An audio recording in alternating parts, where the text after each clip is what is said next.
morning, welcome to Aaron. Good morning, welcome to Aaron Mills Town Center. 3, 2, 1, take 2. Good morning, welcome to Aaron Mills Town Center, the home of the world's largest permanent point-of-purchase video wall installation. My name is Calvin Fluke, and I'm your video host all day here at EMTV. I want to take this opportunity to extend a very special and warm welcome to the film crew from Necessary Illusions. We've got an excellent lineup of television programming for you today, so let's get on with it. So how long have they been working on this documentary? Gosh, they've been working on it, I don't know how long, but I know every country I show up, they're always there. They're there, huh? Yeah, they were in England, they were in Japan, all over the place. Jeez. They must have 500 hours worth of tape by now. But they put together a real doozy when they're done, huh? Yeah, I can't imagine who's going to want to hear somebody talk for an hour, but I guess they know what they're doing. So where are y'all from? Florida. Florida? Yeah. Y'all talk like a chorus. We're making a film about Noam Chomsky. Does anybody know who Noam Chomsky is? No.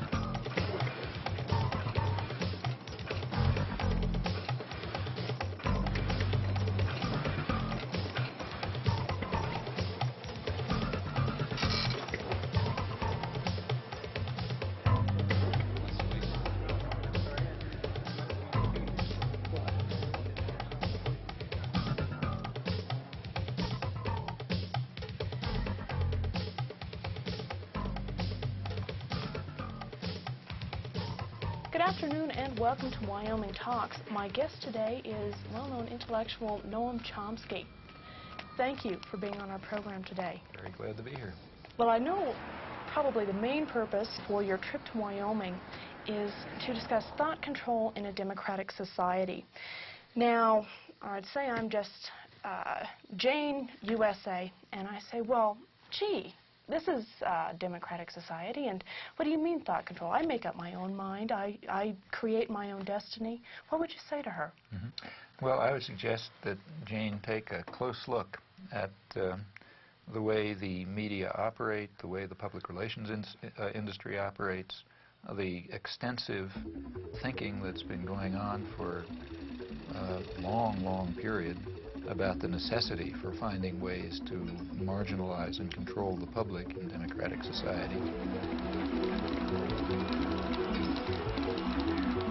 But particularly to look at the evidence that's been accumulated about the way the major media, the sort of agenda-setting media, I mean the national press and the television and so on, the way that they shape and control the kinds of opinions that appear, the kinds of information that comes through, the sources to which they go, and so on. And I think that Jane will find some very surprising things about the democratic system.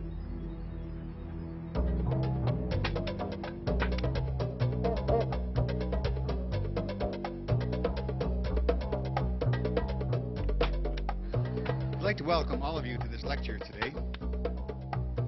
Several years ago, Professor Chomsky was described in the New York Times Book Review as follows: judged in terms of the power, range, novelty, and influence of his thought, Noam Chomsky is arguably the most important intellectual alive. Professor Noam Chomsky.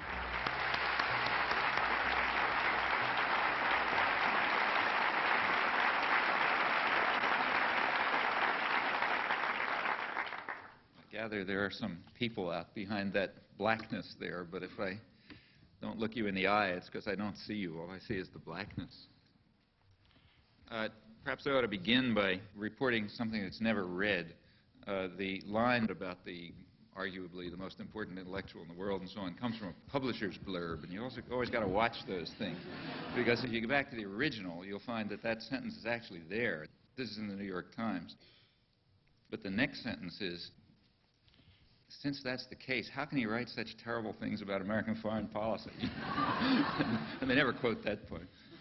But in fact, if it wasn't for that second sentence, I would begin to think that I'm doing something wrong. And I'm not joking about that. It's true that the emperor doesn't have any clothes, but the emperor doesn't like to be told it. And the emperor's lapdogs, like the New York Times, are not going to enjoy the experience if you do. Good evening. I'm Bill Moyers. What's more dangerous, the big stick or the big lie? Governments have used both against their own people. Tonight I'll be talking with a man who has been thinking about how we can see the developing lie. He says that propaganda is to democracy what violence is to a dictatorship, but he hasn't lost faith in the power of common people to speak up for the truth. You have said that we live entangled in webs of endless deceit, that we live in a highly indoctrinated society where elementary truths are easily buried. Elementary truths such as? Such as the fact that we invaded South Vietnam, or the fact that we're standing in the way of significant, and have for years, of significant moves towards arms negotiation, or the fact that the military system is to a substantial extent, not totally, but to a substantial extent, a mechanism by which the general population is compelled to provide a subsidy to high technology industry. Since they're not going to do it if you ask them to, you have to deceive them into doing it. I think there are many truths like that, and we don't face them.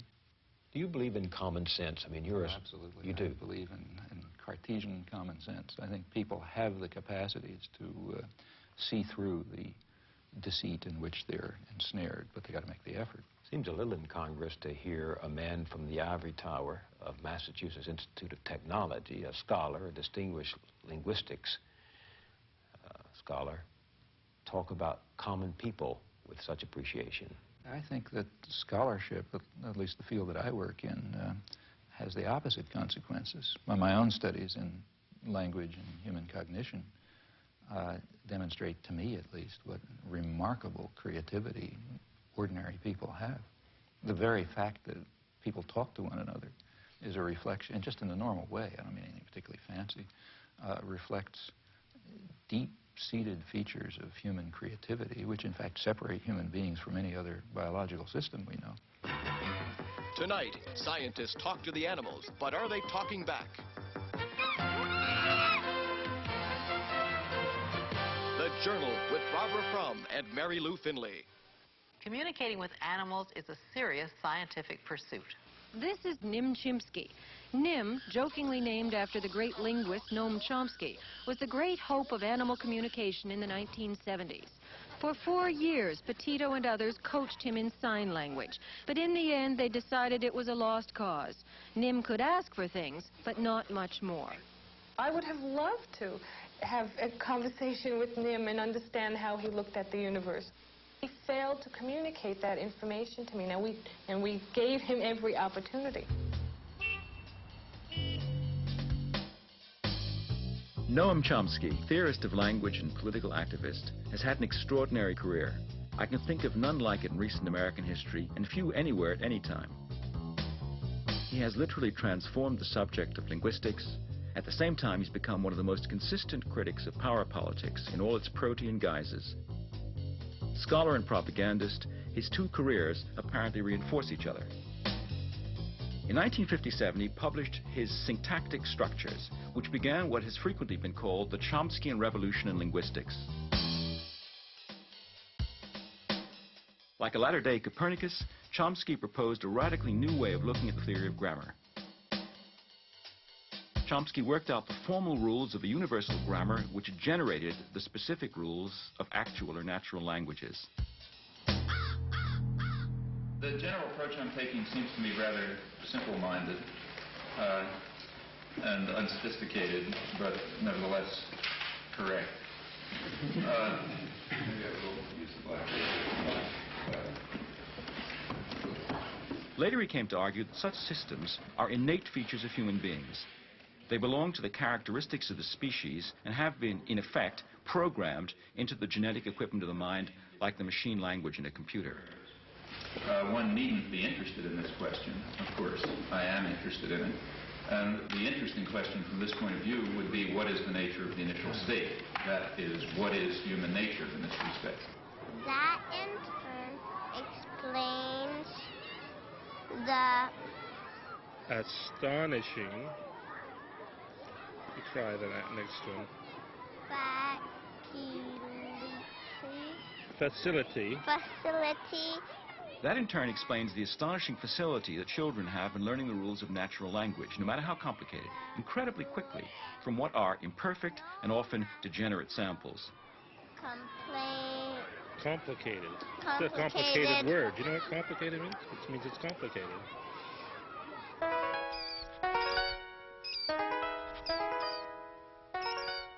If in fact our minds were a blank slate and experience wrote on them, we would be very impoverished creatures indeed. So the obvious hypothesis is that our language is the result of the unfolding of a genetically determined program. Well, plainly there are different languages. In fact, the apparent variation of languages is quite superficial. It's certain, as certain as anything else, is that humans are not genetically programmed to learn one or another language. So you bring up a Japanese baby in Boston, it'll speak Boston English, and you bring up my child in Japan, it'll speak Japanese. And that means that from that it simply follows by logic that the basic structure of the languages must be essentially the same. Our task as scientists is to try to determine exactly what those fundamental principles are that cause the knowledge of language to unfold in the manner in which it does under particular circumstances. And incidentally, I think there is no doubt the same must be true of other aspects of human intelligence and systems of understanding and interpretation and moral and aesthetic judgment and so on. The implications of these views have washed over the fields of psychology, education, sociology, philosophy, literary criticism, and logic. In the 50s and 60s, the bridge between your theoretical work and your political work seems to have been the attack on behaviorism. But now, behaviorism is no longer an issue, or so it seems. So how does this leave the link between your linguistics and your politics? Well, I've always regarded the link, I've never really perceived much of a link, to tell you the truth. Again, I would be very pleased to be able to discover intellectually convincing connections between my own anarchist convictions on the one hand and what I think I can demonstrate or at least begin to see about the nature of human intelligence on the other. But I simply can't find intellectually satisfying connections between those two domains. I can discover some tenuous points of contact. Il n'y a de créativité possible qu'à partir d'un système de règles.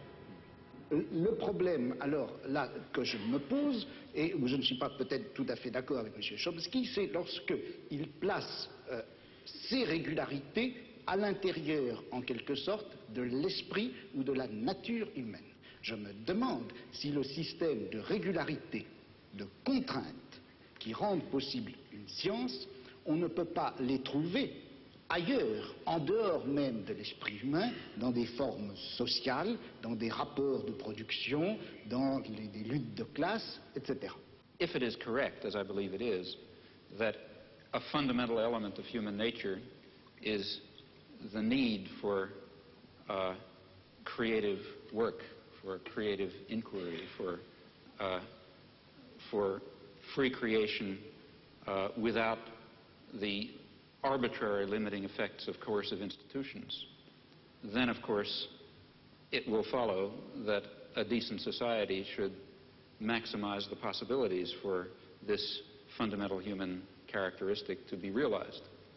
Now, a federated, decentralized system of free associations incorporating economic as well as social institutions would be what I refer to as anarcho-syndicalism, and it seems to me that it is the appropriate form of social organization for an advanced technological society in which human beings do not have to be forced into the position of tools, of cogs in a machine.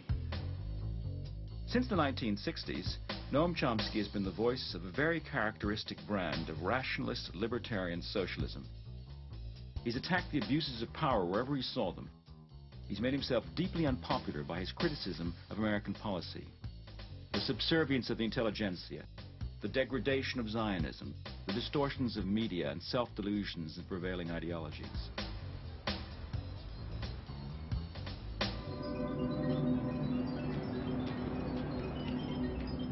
under the liberal administrations of the 1960s, the club of academic intellectuals designed and implemented the Vietnam War and other similar, though smaller, actions.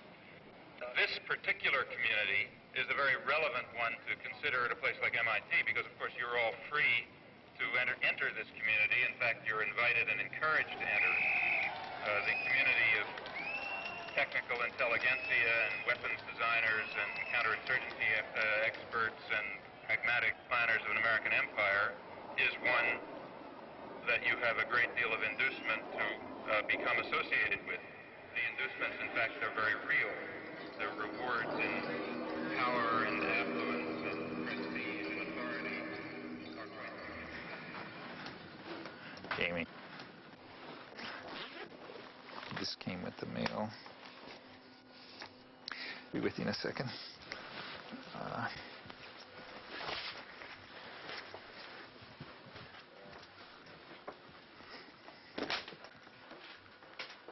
Okay, they still got their cameras. Okay. Huh? I want to start. In your essay, Language and Freedom, you write, social action must be animated by a vision of a future society. I was wondering what vision of a future society animates you. Oh, well, I have my own ideas as to what a future society should look like. I've written about them. I mean, I think that we should, at the most general level, we should be seeking out forms of authority and domination and challenging their legitimacy. Now, sometimes they are legitimate. That is, let's say, they're needed for survival. So, for example, I wouldn't suggest that during the Second World War, the forms of authority, we had a totalitarian society, basically, and I thought there was some justification for that under the wartime conditions. And there are other forms of, relations between parents and children, for example, involve forms of coercion, which are sometimes justifiable. But any form of coercion and control requires justification, and most of them are completely unjustifiable. Now, at various stages of human civilization, it's been possible to challenge some of them, but not others.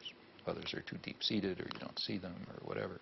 And so at any particular point, you try to detect those forms of authority and domination which are subject to change and which do not have any legitimacy, in fact, which often strike at fundamental human rights and your understanding of fundamental human nature and rights. Well, what are the major things, say, today? There are some that are being addressed in a way. The feminist movement is addressing some. The civil rights movement is addressing others. The one major one that's not being seriously addressed is the one that's really at the core of the system of domination, and that's private control over resources. And that means an attack on the fundamental structure of state capitalism. Now, I think that's in order. That's not something far off in the future. Your life work. The alphabet has only 26 letters. With these 26 magic symbols, however, millions of words are written every day. Nowhere else are people so addicted to information and entertainment via the printed word. Every day the world comes thumping on the American doorstep, and nothing that happens anywhere remains long a secret from the American newspaper reader. It comes to us pretty casually, the daily paper. But behind its arrival on your doorstep is one of journalism's major stories, how it got there. There is a standard view about democratic societies and the role of the media within them. It's expressed, for example, by Supreme Court Justice Powell when he spoke of the crucial role of the media in affecting the societal purpose of the First Amendment, namely enabling the public to assert meaningful control over the political process. That kind of formulation expresses the understanding that democracy requires free access to information and ideas and opinion, and the same conceptions hold not only with regard to the media, but with regard to educational institutions, publishing, the intellectual community generally. It is basic to the health of a democracy that no phase of government activity escape the scrutiny of the press. Here, reporters are assigned to stories fateful not only to our nation, but to all nations. Congress, says the First Amendment, shall pass no law abridging the freedom of the press. And the chief executive himself throws open the doors of the White House to journalists representing papers of all shades of political opinion.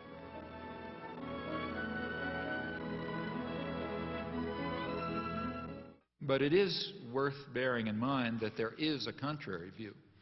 And in fact, the contrary view is very widely held and deeply rooted in our own civilization. It goes back to the origins of modern democracy, to the 17th century English Revolution, which was a complicated affair like most popular revolutions. There was a struggle between Parliament, representing largely elements of the gentry and the merchants, and the royalists, representing other elite groups, and they fought it out. But like many popular revolutions, there was also a lot of popular ferment going on that was opposed to all of them. There were popular movements that were questioning everything: the relation between master and servant, the right of authority altogether. All kinds of things were being questioned. There was a lot of radical publishing. The printing presses had just come into existence. And this disturbed all the elites on both sides of the Civil War.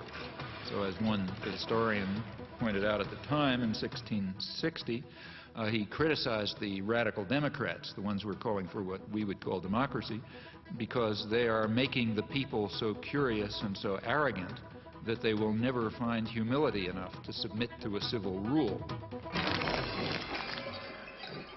Now, underlying these doctrines, which were very widely held, is a certain conception of democracy. It's a game for elites. It's not for the ignorant masses who have to be marginalized, diverted, and controlled, of course, for their own good. The same principles were upheld in the American colonies. The dictum of the founding fathers of American democracy that, I'm quoting, the people who own the country ought to govern it, quoting John Jay.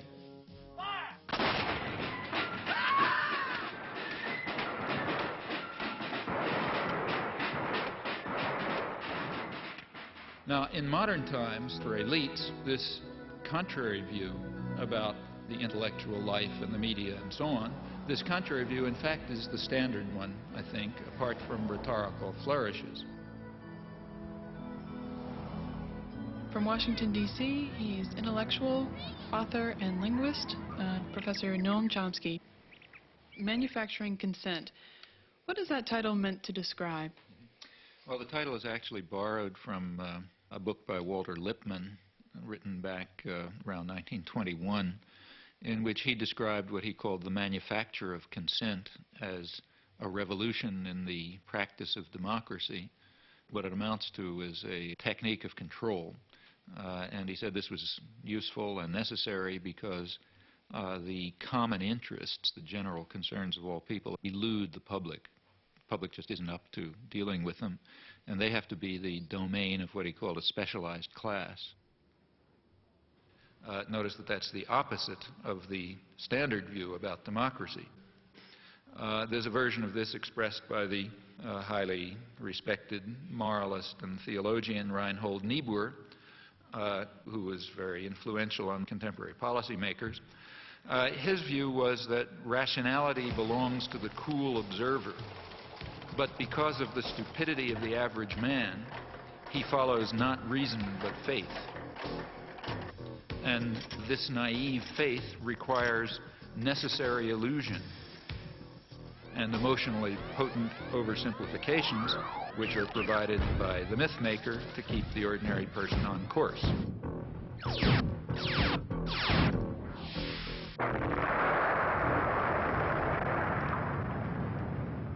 It's not the case, as the naive might think, that indoctrination is inconsistent with democracy. Rather, as this whole line of thinkers observes, it's the essence of democracy. The point is that in a military state or a feudal state or what we would nowadays call a totalitarian state, it doesn't much matter what people think, because you've got a bludgeon over their head and you can control what they do. But when the state loses the bludgeon, when you can't control people by force, and when the voice of the people can be heard, you have this problem. It may make people so curious and so arrogant that they don't have the humility to submit to a civil rule, and therefore you have to control what people think. And the standard way to do this is to resort to what in more honest days used to be called propaganda. Manufacture of consent, creation of necessary illusions, various ways of either marginalizing the general public or reducing them to apathy in some fashion.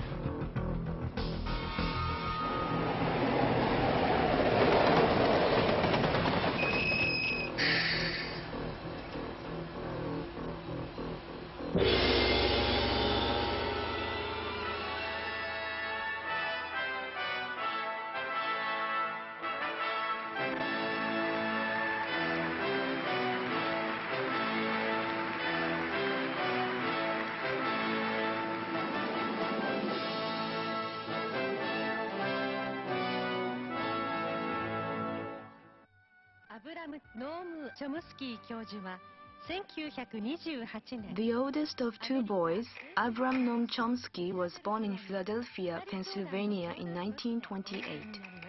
As a Jewish child, the anti-Semitism of the time affected him. Both parents taught Hebrew, and he became fascinated by literature, reading translations of French and Russian classics. He also took an interest in a grammar book written by his father on Hebrew of the Middle Ages.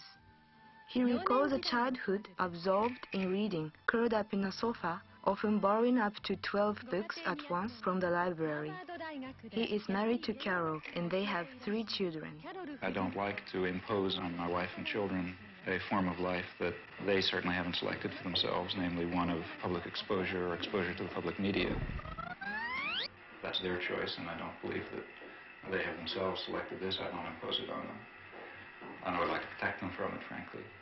Second, the sort of perhaps principled point is that I'm rather against the whole notion of developing public personalities who are treated as stars of one kind or another, where aspects of their personal life are supposed to have some significance and so on. Take 1 in the reception room. You said that you were just like us. You went to school, got good grades, and what made you start being critical, you know, and seeing the different? What started the change? You know what I... Well, you know, there are all kinds of personal factors in anybody's life. First of all, don't forget I grew up in a depression.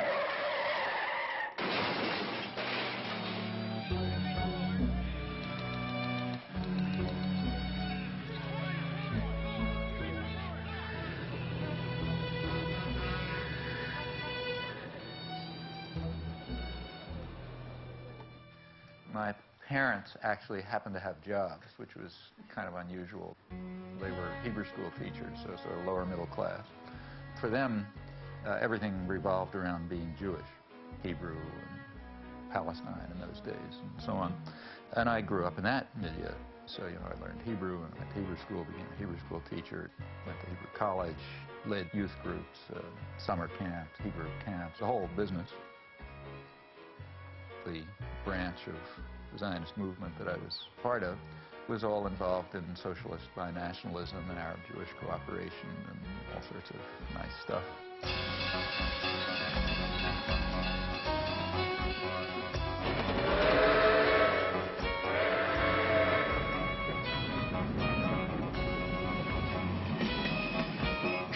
What do they think of your hopping on a train and going up to New York and hanging out at anarchist bookstores on 4th Avenue and talking to I didn't mind your because working class relatives there? I mean, I don't want to totally trust my childhood memories, obviously, but the family was split up. Like a lot of Jewish families, it went in all sorts of directions. There were sectors that were super orthodox. There were other sectors that were very radical and very assimilated and working class intellectuals, you know. And that's the sector that I naturally gravitated towards. It was a very lively intellectual culture. For one thing, it was a working class culture, had working class values, values of solidarity, socialist values, and so on. There was a sense somehow things were going to get better. An institutional structure was around, the method of fighting, you know, of organizing, of doing things, which had some hope. And I also had the advantage of having gone to a experimental progressive school, to a Dewey school, which was quite good, run by a university there. And, you know, there was no such thing as competition. There was no such thing as being a good student. I mean, literally, the concept of being a good student didn't even arise until I got to high school. I went to the academic high school and suddenly discovered I'm a good student, you know, and I hated high school because I had to do all the things you have to do to get into college. But until then, it was kind of a free, pretty open system. And I don't know, there are lots of other things. Well, maybe I was just cantankerous. As a historian, I have read with interest and amazement your long review article of Gabriel Jackson's Spanish Civil War, and that's a very respectable piece of history, and I can appreciate how much work goes into that. You know when I did that work? When did you do that? I did that work in the early 1940s when I was about 12 years old.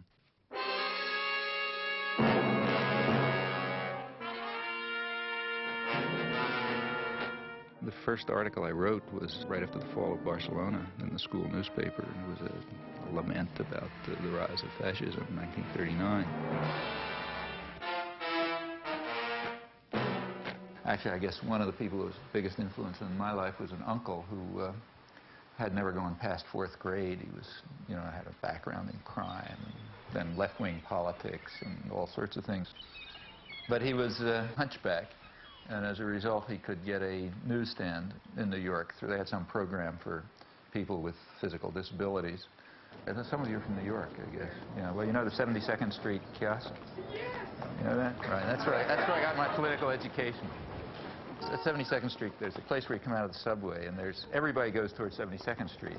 And there were 2 newsstands on that side, which were doing fine. And there's 2 newsstands on the back. And nobody comes out the back, you know, and that's where his newsstand. But it was a very lively place. He was a very bright guy. It was the 30s.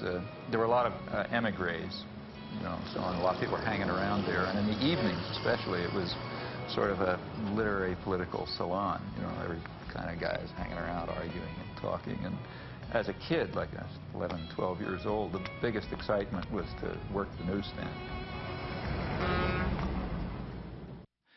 You write in Manufacturing Consent that it's the primary function of the mass media in the United States to mobilize public support for the special interests that dominate the government and the private sector. What are those interests? Well, if you want to understand the way any society works, ours or any other, the first place to look is who's in a position to make the decisions that determine the way the society functions. Societies differ, but in ours, the major decisions over what happens in the society, decisions over investment and production and distribution and so on, are in the hands of a relatively concentrated network of major corporations and conglomerates and investment firms and so on. They are also the ones who staff the major executive positions in the government, and they're the ones who own the media, and they're the ones who have to be in a position to make the decisions. They have an overwhelmingly dominant role in the way life happens, you know, what's done in the society. Within the economic system, by law and in principle, they dominate. The control over resources and the need to satisfy their interests imposes very sharp constraints on the political system and the ideological system. When you talk about manufacturing of consent, whose consent is being manufactured? To start with, there are 2 different groups. We can get into more detail. But at the first level of approximation, there's 2 targets for propaganda. One is what's sometimes called the political class. There's maybe 20% of the population, which is relatively educated, more or less articulate. They play some kind of role in decision-making. They're supposed to sort of participate in social life, either as managers or cultural managers, like, say, teachers and writers and so on. They're supposed to vote. They're supposed to play some role in the way economic and political and cultural life goes on. Now, their consent is crucial. One group that has to be deeply indoctrinated. Then there's maybe 80% of the population whose main function is to follow orders. and not to think, you know, and not to pay attention to anything. And they're the ones who usually pay the costs. All right. Professor Chomsky, Noam, you outlined a model with filters that propaganda is sent through and its way to the public. Can you briefly outline those? It's basically an institutional analysis of the major media, what we call a propaganda model. We're talking primarily about the national media, those media that sort of set a general agenda that others more or less adhere to the extent that they even pay much attention to national or international affairs. Now, the elite media are the sort of the agenda-setting media. That means the New York Times, the Washington Post, the major television channels, and so on. They set the general framework. Local media more or less adapt to their structure. World News. It's a soundbite that says that there's a beachhead. I think 628 is a good one. Yeah, but I think 6 is a good start. This is the operative soundbite for us. He's ours. He really knows how to time. We've got a minute for all the time, so that's... I love this soundbite.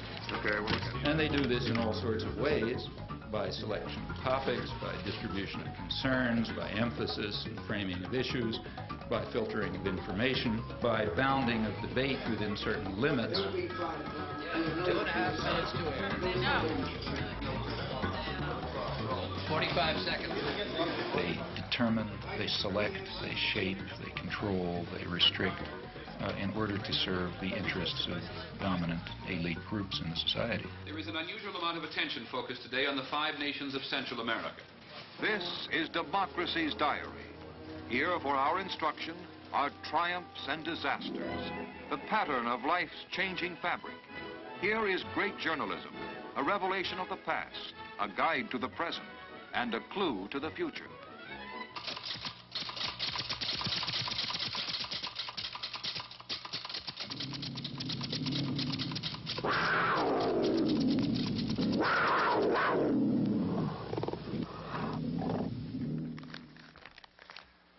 The New York Times is certainly the most important newspaper in the United States, and one could argue the most important newspaper in the world. The New York Times plays an enormous role in shaping the perception of the current world on the part of the politically active, educated classes. Also, the New York Times has a special role, and I believe its editors probably feel that they bear a heavy burden in the sense that the New York Times creates history. What happened years ago may have a bearing on what happens tomorrow. Millions of clippings are preserved in the Times library, all indexed for instant use, a priceless archive of events and the men who make them. That is, history is what appears in the New York Times archives, the place where people will go to find out what happened is the New York Times.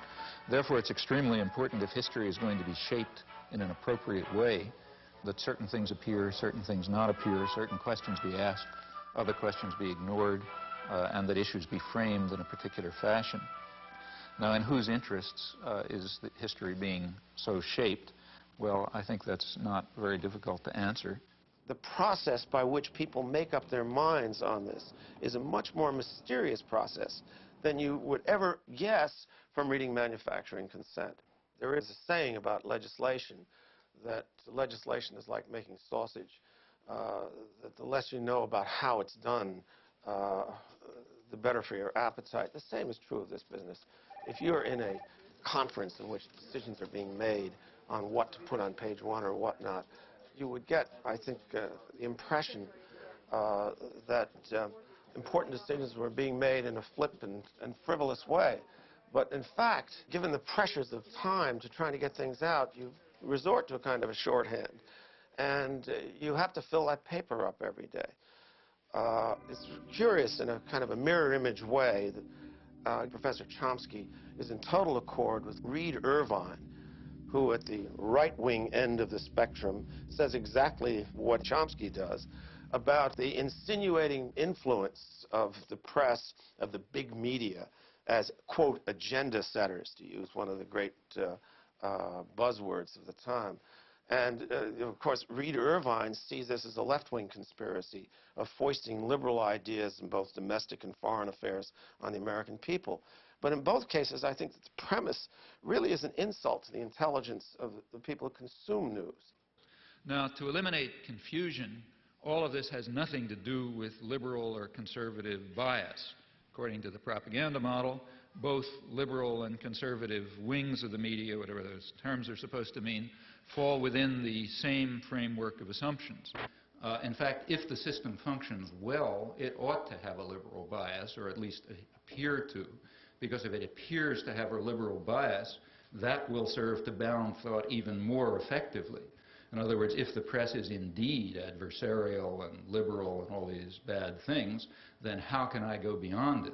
They're already so extreme in their opposition to power that to go beyond it would be to take off from the planet. So therefore, it must be that the presuppositions that are accepted in the liberal media are sacrosanct, can't go beyond them. And a well-functioning system would in fact have a bias of that kind. The media would then serve to say, in effect, thus far and no further. We ask, what would you expect of those media on just relatively uncontroversial, guided free market assumptions?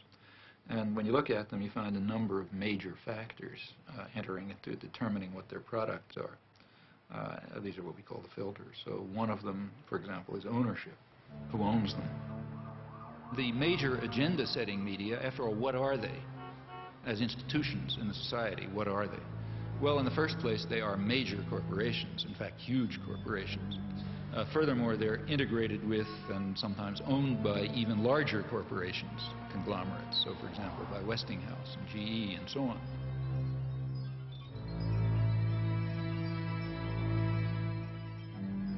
What I wanted to know was how specifically the elites control the media. What I mean is, I guess... It's like asking, how do the elites control General Motors? Well, why isn't that a question? I mean, General Motors is an institution of the elites. They don't have to control it. They own it. You know? Except, I guess, at a certain level, I think,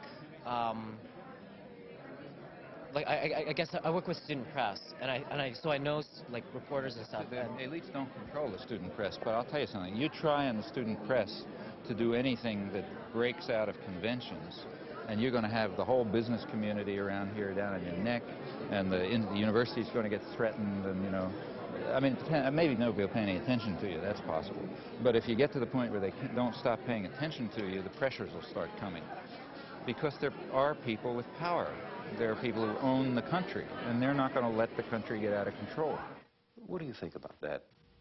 This is the old cabal theory that somewhere there's a room with a baize-covered desk, and there are a bunch of capitalists sitting around, and they're pulling strings. These rooms don't exist. I mean, I hate to tell Noam Chomsky this. You don't share that. I think it is the most absolute rubbish I've ever heard. This is the current fashion in the universities. You know, it's patent nonsense, and I think it's nothing but a fashion. It's a way that intellectuals have of feeling like a clergy. I mean, there has to be something wrong.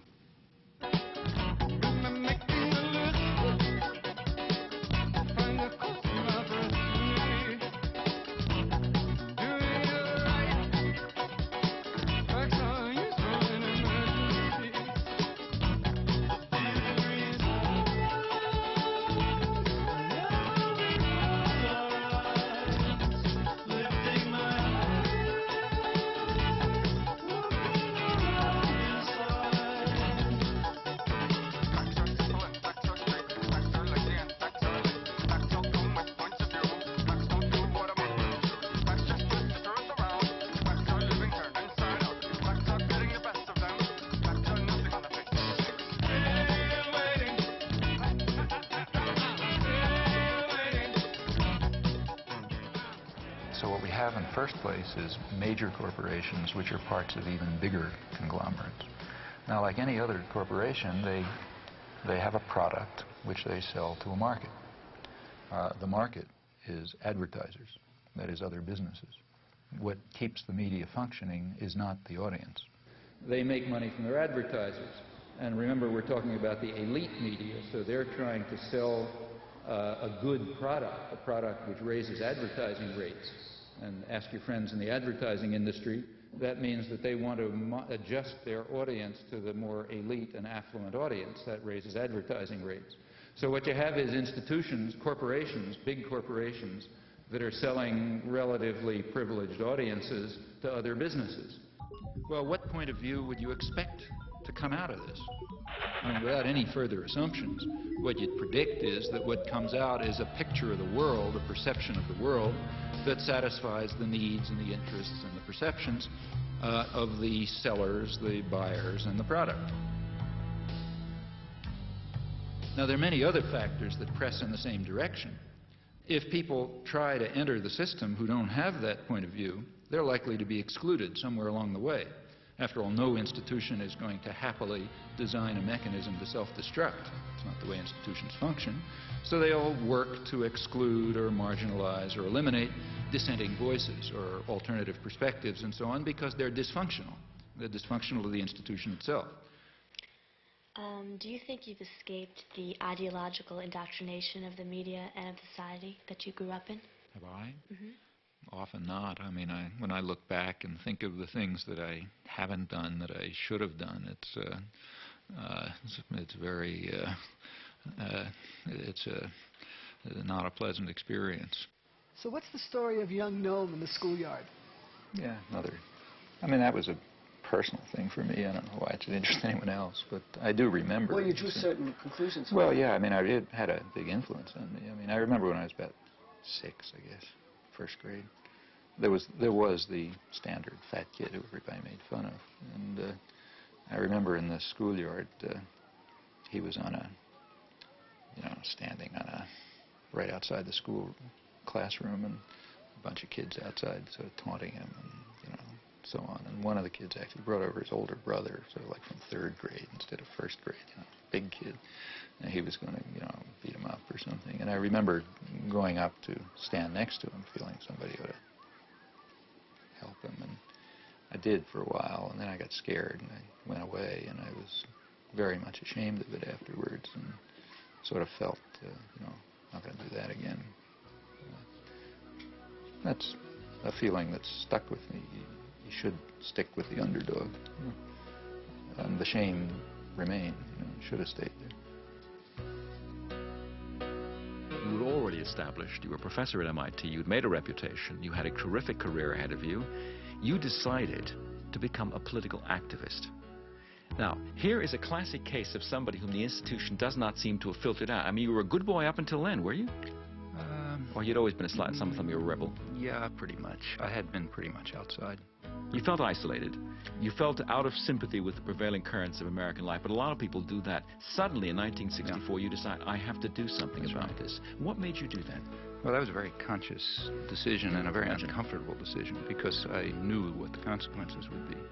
I was in a very favorable position. I had the kind of work I liked. We had a lively, exciting department. The field was going well. Personal life was fine. I was living in a nice place, children growing up. Everything looked perfect, and I knew I was giving it up. And at that time, remember, it was not just giving talks. I began involved right away in resistance. And I expected to spend years in jail and came very close to it. In fact, my wife went back to graduate school in part because we assumed she's going to have to support the children. These were the expectations.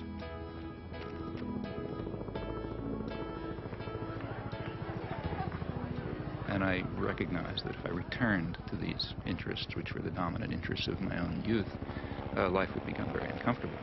Because I know that in the United States, you don't get sent to a psychiatric prison, and they don't send a death squad after you, and so on. But there are definite penalties for breaking the rules. So these were real decisions. And it simply seemed at that point that it was just hopelessly immoral not to. I'm Noam Chomsky. I'm on the faculty at MIT, and I've been getting more and more heavily involved in anti-war activities for the last few years.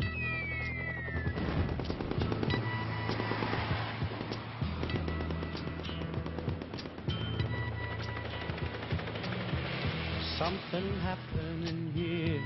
Beginning with writing articles and making speeches and speaking to congressmen and that sort of thing, and gradually getting involved more and more directly in resistance activities of various sorts.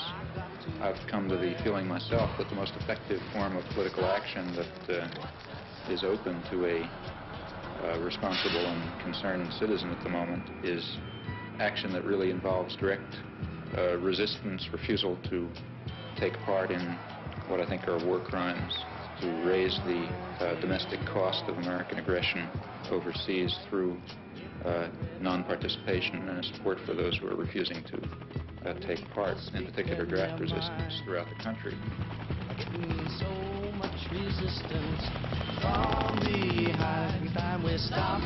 Hey, what's that sound? Everybody look what's blowing. I think that we can see quite clearly some very, very serious defects and flaws in our society, our level of culture, our institutions, which are going to have to be corrected by operating outside of the framework that is commonly accepted. I think we're going to have to find new ways of political action. In the street, singing songs and carrying signs, mostly said they for our sides. It's time we stop. Hey, what's that sound? Everybody look what's going down.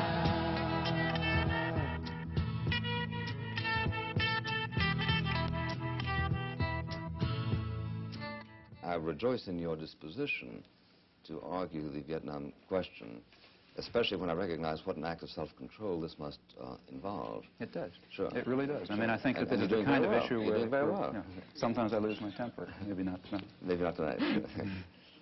Because if you would, I'd smash you in the goddamn face. You say in your book, reason for not losing my temper. You say the war is simply an obscenity, a depraved act by weak and miserable men. Including all of us. Including myself. Well, including that's the next sentence. Same sentence. Sure. Oh, sure, because you count everybody in the company of the guilty. I think that's true in this case. Yeah, but see, one of the points I was this is a sense of theological observation, isn't it? No, I don't think so. Because as somebody points out, if everybody's guilty of everything, then nobody's guilty of anything. No, I don't. Well, no, I don't believe that. See, I think the point that I'm trying to make, and I think ought to be made, is that the real, at least to me, I say this elsewhere in the book, what seems to me a very, in a sense, terrifying aspect of our society and other societies is the equanimity and the detachment with which sane, reasonable, sensible people can observe such events. I think that's more terrifying than the occasional Hitler or LeMay or other that crops up.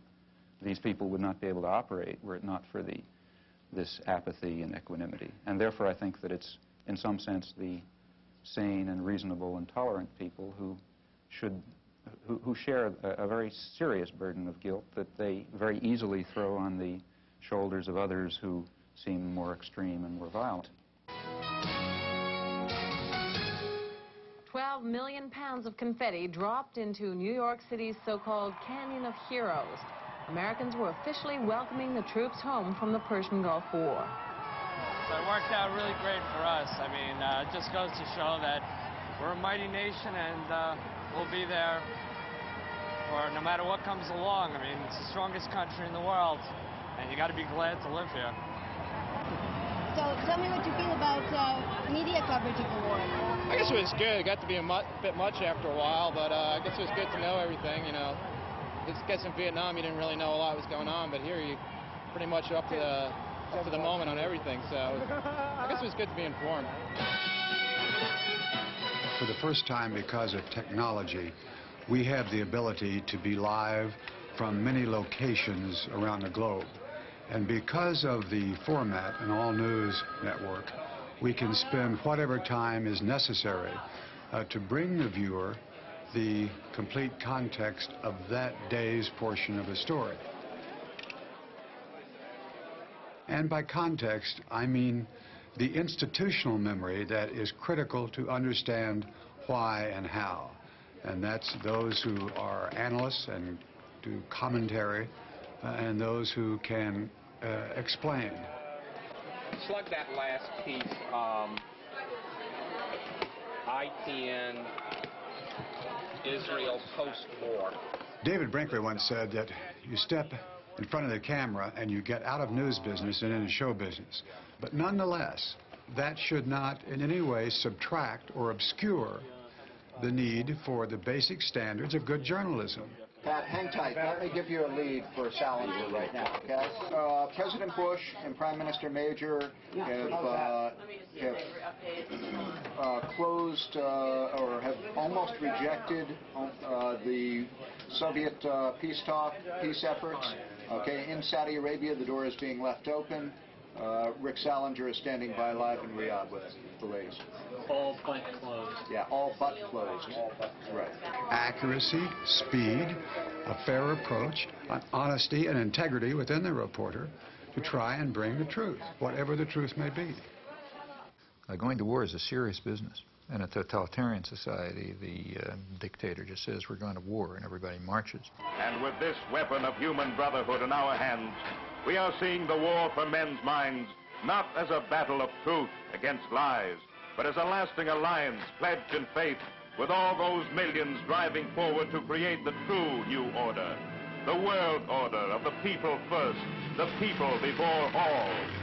In a democratic society, the theory is that if the political leadership is committed to war, they present reasons, and they got a very heavy burden of proof to meet, because a war is a very catastrophic affair, as this one proved to be. The role of the media at that point is to present the relevant background. For example, the possibilities of peaceful settlement, such as what they may be, have to be presented, and then to offer a forum, in fact, encourage a forum of debate over this very dread decision to go to war and, in this case, kill hundreds of thousands of people and leave 2 countries wrecked and so on. That never happened. There was never, well, you know, when I say never, I mean 99.9% of the discussion excluded the option of a peaceful settlement. At Washington's Office of War Information falls one of the most vital and constructive tasks of this war. This is a people's war, and to win it, the people ought to know as much about it as they can. This office will do its best to tell the truth and nothing but the truth, both at home and abroad. First weapon in this worldwide strategy of truth is the great machine of information represented by the free press, with its powers of molding public thought and leading public action, with all its lifelines for the exchange of new ideas between fighting nations spread across the earth. Every time George Bush would appear and say there will be no negotiations, there would be 100 editorials the next day lauding him for going the last mile for diplomacy. If he said you can't reward an aggressor, instead of cracking up in ridicule the way people did in civilized sectors of the world, like the whole third world, the media said, oh man, a fantastic principle, you know. The invader of Panama, the only head of state, stands condemned for aggression in the world. The guy who was head of the CIA during the Timor aggression, you know, he says aggressors can't be rewarded. The media just applauded. The motion picture industry, with its worldwide organization of newsreel camera crews, invaluable for bringing into vivid focus the background drama and perspectives of the war.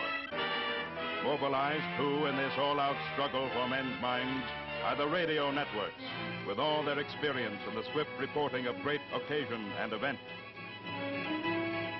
From every strategic center and frontline stronghold, their reporters are sending back the lessons of new tactics, new ways of war. The result was it's a media war. I mean, there's tremendous fakery all along the line. The UN is finally living up to its mission, you know, wondrous sea change, the New York Times told us. The only wondrous sea change was that for once the United States didn't veto a Security Council resolution against aggression. People don't want a war unless you have to have one, and they would have known that you don't have to have one. Well, the media kept people from knowing that, and that means we went to war very much in the manner of a totalitarian state, thanks to the media subservience. That's the big story.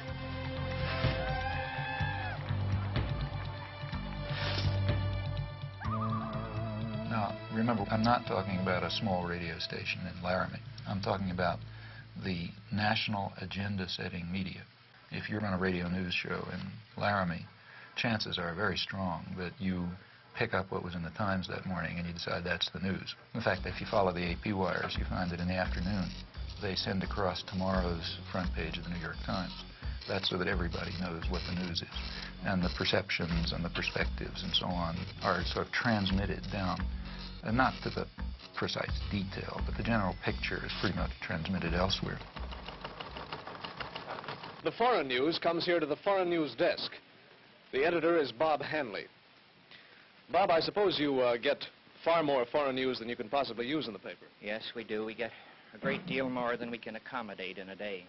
And your job is to weed it out, I suppose. This is the selection center, as it were. And when I have selected it, I pass it across the desk to one or the other of these sub-editors. It comes back to me, and on this chart, I design the page. That is page 1 and page 2. Fine, Bob. Thank you very much.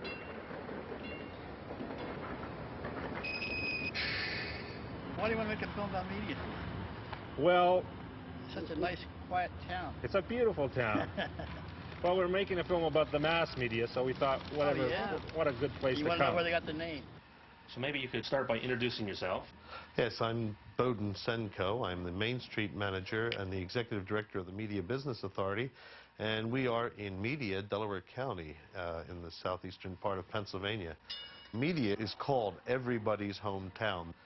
The motto was developed as a way to promote the community. We're a very high promotion conscious community. When you walk through media, you'll be treated very well, and you find that people have taken the idea of being everybody's hometown to heart.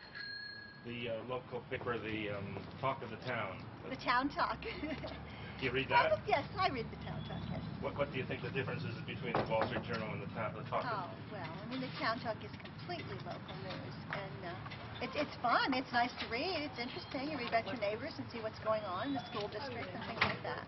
We're in business to make bucks, just like the big daily newspapers and just like the big radio stations, and we do quite well. And rightfully so, because we work very hard at it. I just want to show you a copy of the paper here, the way it is this week. It's plastic wrapped on all 4 sides, weatherproof, and hung on everybody's front door. And many times you'll find that this paper runs well over 100 pages a week. This particular edition, you have to remember there are 5 editions. This happens to be the Central Delaware County edition, which is the edition that covers Media, Pennsylvania. What you see here now is the advertising and composition department. Say hello, guys, will you? Hi. Hi. And what we're doing now is we're putting red dots, green dots, and yellow dots up on the map, wherever there is a store. Now, the red dots are the stores that don't advertise with us at all. The green dots are the ones that advertise with us every week, and the yellow dots are the ones that would run sporadically. Now, we have computer printouts of every one of these stores, and what we do is we take the printouts of all the red dots, which are the bad guys, and what our idea is to turn these red dots into yellow dots, and turn the yellow dots into green dots, and eventually make them all green dots, so 100% of the stores and 100% of the merchants and the service people advertise in our newspaper every week. That way we won't have any more red dots. I guess there'll always be a few red dots, but I have high hopes that there'll be a lot more green ones than red ones when we're finished. Hi, I'm Jim Morgan. I'm with the Corporate Relations Department of the New York Times, and I'm here to take you on a tour of the New York Times, so let's begin. So, they're just taking audio in here. Yeah, they're taking audio in here. Audio. No cameras, no still. We went over this quite thoroughly. They don't even take a still camera in here. We're in the composing room. This is where the pages are composed. This is the typographical area. What's the ratio of news to advertising? 60% ads. This might seem big, but it is average, in fact, below average. Our 60% might include, on some days, maybe 20 pages of classified advertising all to itself, where the rest of the newspapers weighted much heavier news to advertising. But the paper in its entirety, every day, large or small, is 60 ads, 40 news. Well, that completes our tour of the New York Times, and I hope you found it informative, and I hope that you read the New York Times every day of your life from now on. Now, there are other media, too, whose basic social role is quite different. It's diversion. There's the real mass media, the kinds that are aimed at, the guys who Joe Sixpack, that kind. The purpose of those media is just to dull people's brains. This is an oversimplification, but for the 80% or whatever they are, the main thing for them is to divert them, to get them to watch National Football League, and to worry about, you know, a mother with child with 6 heads or whatever you pick up in the, you know, in the thing that you pick up on the supermarket stands and so on. Or, you know, look at astrology or get involved in, you know, fundamentalist stuff or something, or just get them away, you know, get them away from things that matter. And for that, it's important to reduce their capacity to think. The sports section is handled in another special department.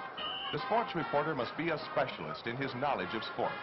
He gets his story right at the sporting event and often sends it into his paper play by play. Take, say, sports. That's another crucial example of the indoctrination system, in my view. For one thing, because it, you know, it offers people something to pay attention to that's of no importance, that keeps them from worrying about, you know, keeps them from worrying about things that matter to their lives that they might have some idea about doing something about. And in fact, it's striking to see the intelligence that's used by ordinary people in sports. I mean, you listen to radio stations where people call in. They have the most exotic information and understanding about, you know, all kind of arcane issues. And the press undoubtedly does a lot with this. I remember in high school already, I was pretty old, I suddenly asked myself at one point, why do I care if my high school team wins the football game?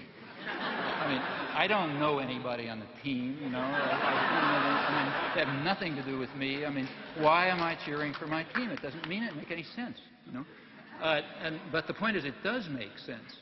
It's a way of building up irrational attitudes of submission to authority and, you know, group cohesion behind, you know, leadership elements. In fact, it's training in irrational jingoism. That's also a feature of competitive sports. I think if you look closely at these things, I think they have, typically they do have functions. And that's why energy is devoted to supporting them and creating a basis for them, and advertisers are willing to pay for them and so on. I'd like to ask you a question essentially about the methodology in studying the propaganda model and how would one go about doing that? Well, there are a number of ways to proceed. One obvious way is to try to find more or less paired examples. History doesn't offer true controlled experiments, but it often comes pretty close. So one can find atrocities or abuses of one sort that on the one hand are committed by official enemies and on the other hand are committed by friends and allies or by the favored state itself, by the United States in the U.S. case. And the question is whether the media accept the government framework or whether they use the same agenda, the same set of questions, the same criteria for dealing with the two cases as any honest outside observer would do. If you think America's involvement in the war in Southeast Asia is over, think again. The Khmer Rouge are the most genocidal people on the face of the earth. Peter Jennings reporting from the killing fields, Thursday. I mean, the great act of genocide in the modern period is Pol Pot, 1975 through 1978. That atrocity, I think it would be hard to find any example of a comparable outrage and outpouring of fury and so on and so forth. So that's one atrocity. Well, it just happens that in that case, history did set up a controlled experiment. Have you ever heard of a place called East Timor? Can't say that I have. Where? East Timor? Nope. No, huh? Well, it happens that right at that time there's another atrocity, very similar in character, but differing in one respect. We were responsible for it, not Pol Pot. Hello, I'm Louise Penny, and this is Radio Noon. If you've been listening to the program fairly regularly over the last few months, you'll know East Timor has come into the conversation more than once, particularly when we were talking about foreign aid and also the war and a new world order. People wondered why, if the UN was serious about a new world order, no one was doing anything to help East Timor. The area was invaded by Indonesia in 1975. There are reports of atrocities against the Timorese people, and yet Canada and other nations have consistently voted against UN resolutions to end the occupation. Today we're going to take a closer look at East Timor, what's happened to it, and why the international community is doing nothing to help. One of the people who have been most active is Elaine Bruyere, a photojournalist from British Columbia. She's the founder of the East Timor Alert Network, and she joins me in studio now. Hello. Hi. tragedy compounding a tragedy is that a lot of people don't know much about East Timor. Where is it? East Timor is just north of Australia, about 420 kilometers, and it's right between the Indian and Pacific Oceans.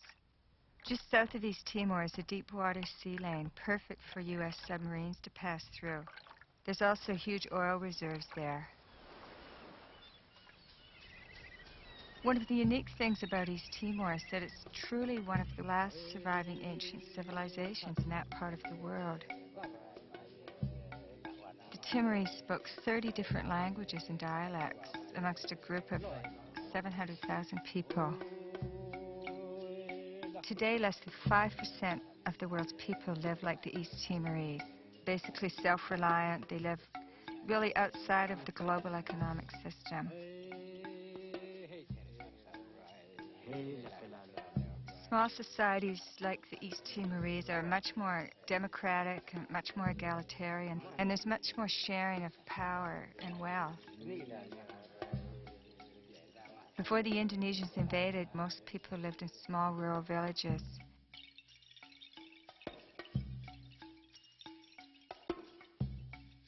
The old people in the village were like the university. They passed on tribal wisdom from generation to generation.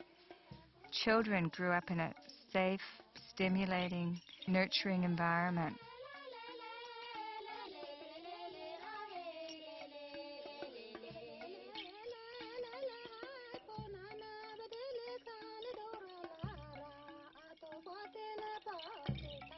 A year after I left East Timor, I was appalled when I heard that Indonesia had invaded.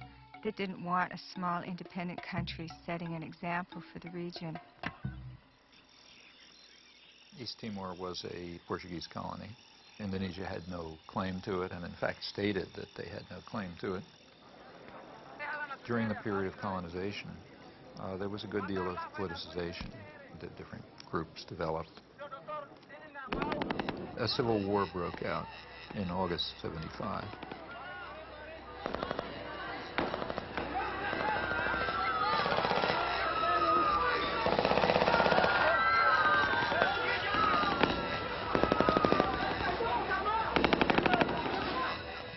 It ended up in a victory for Fredlin, which was one of the groupings, described as populist Catholic in character with some typical leftish rhetoric.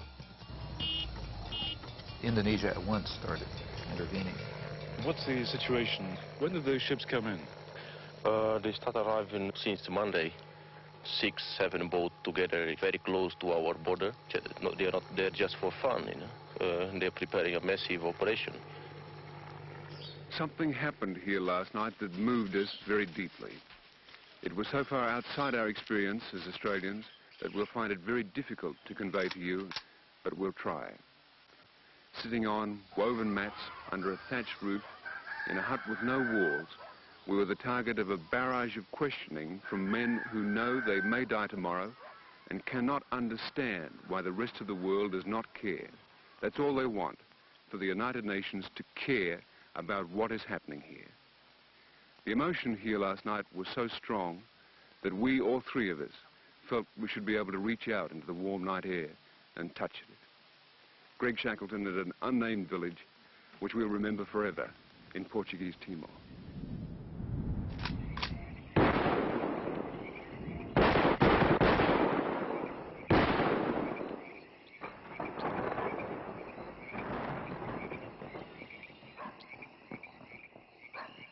Ford and Kissinger visited Jakarta, I think it was December 5th. We know that they had requested that Indonesia delay the invasion until after they left because it would be too embarrassing. And within hours, I think, after they left, the invasion took place on December 7th. What happened on December 7th in 1975 is just one of the great evil deeds of history. Early in the morning, bombs began dropping on Dili. The number of troops that invaded Dili that day almost outnumbered the entire population of the town. And for 2 or 3 weeks, they just killed people. E quando eu vi dizer fogo, eu deitei-me logo, pus-me logo no chão. Pus-me no chão e só senti os corpos a caírem por cima de mim, pareciam folhas, né? A caírem por cima de mim. E acompanhado de gritos gritos, outros já chamarem pela mãe, esposa, né? Aquilo era mesmo terrível. This council must consider Indonesian aggression against East Timor as the main issue of the discussion. When the Indonesians invaded, the UN reacted as it always does, calling for sanctions and condemnation and so on. Various watered-down resolutions were passed, but the U.S. was very clearly not going to allow anything to work.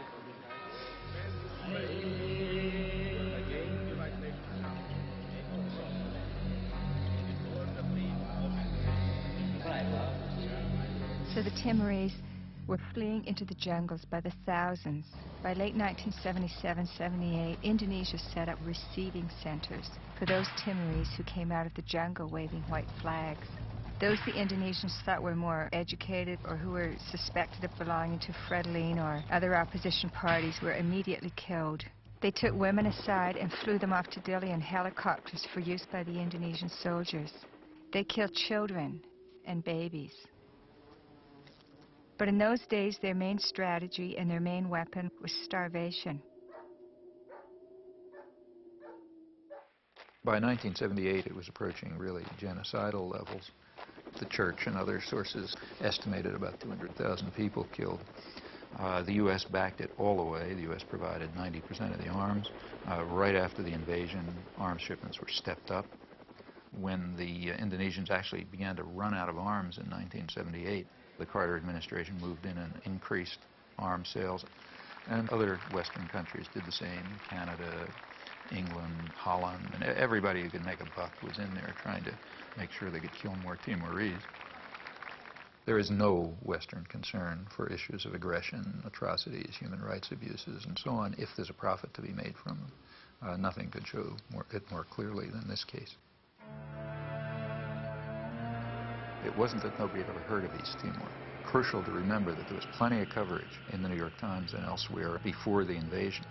The reason was that there was concern at the time over the breakup of the Portuguese Empire and what that would mean. There was a fear that it would lead to independence or Russian influence or whatever. After the Indonesians invaded, the coverage dropped.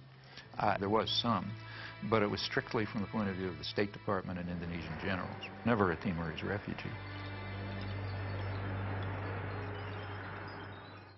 As the atrocities reached their maximum peak in 1978, when it really was becoming genocidal, coverage dropped to zero in the United States and Canada, the two countries I've looked at closely, literally dropped to zero. All this was going on at exactly the same time as the great protest of outrage over Cambodia. The level of atrocities was comparable. In relative terms, it was probably considerably higher in Timor. It turns out right in Cambodia in the preceding years, 1970 through 1975, there was also a comparable atrocity for which we were responsible.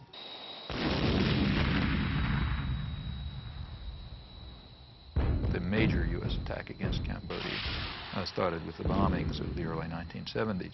They reached a peak in 1973, and they continued up till 1975. They were directed against inner Cambodia. Very little is known about them because the media wanted it to be secret. They knew it was going on, they just didn't want to know what was happening. The CIA estimates about 600,000 killed during that 5-year period, which is mostly either U.S. bombing or a U.S.-sponsored war. So that's pretty significant killing. But also the conditions in which it left Cambodia were such that high U.S. officials predicted that about 1 million people would die in the aftermath just from hunger and disease because of the wreckage of the country. Pretty good evidence from U.S. government sources and scholarly sources that the intense bombardment was a significant force, maybe a critical force in building up peasant support for the Khmer Rouge, who before that were a pretty marginal element. Well, that's just the wrong story. After 1975, atrocities continued, and that became the right story, because now they're being carried out by the bad guys. Well, it was bad enough. In fact, current estimates are that, well, you know, they vary. I mean, the CIA claimed 50 to 100,000 people killed, and maybe another 1 million or so who died one way or another. Michael Vickery is the one person who's given a really close, detailed analysis. His figure is maybe 750,000 deaths above the normal. Others, like Ben Kiernan, suggest higher figures, but so far without a detailed analysis. Anyway, it was terrible, no doubt about it. Although the atrocities, the real atrocities, were bad enough, they weren't quite good enough for the purposes needed. Within a few weeks after the Khmer Rouge takeover, the New York Times was already accusing them of genocide. At that point, maybe a couple hundred or maybe a few thousand people had been killed. And from then on, it was a drumbeat, a chorus of genocide.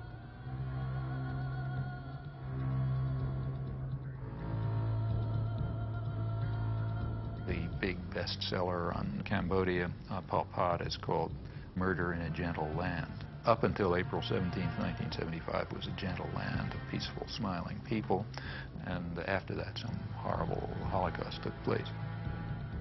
Very quickly, a figure of 2 million killed was hit upon. In fact, what was claimed was that the Khmer Rouge boast of having murdered 2 million people. Facts are very dramatic. In the case of atrocities committed by the official enemy, extraordinary show of outrage. Exaggeration, no evidence required, faked photographs are fine, anything goes. Also, vast amount of lying. I mean, an amount of lying that would have made Stalin cringe. It was fraudulent, and we know that it was fraudulent by looking at the response to comparable atrocities for which the United States was responsible.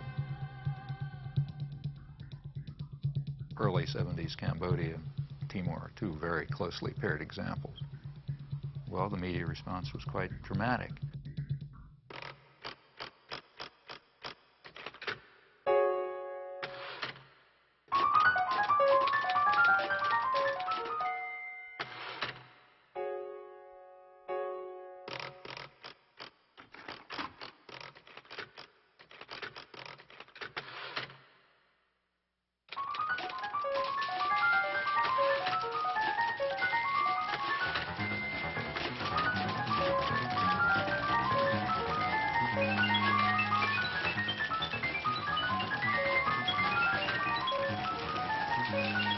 Back in 1980, I taught a course at Tufts University.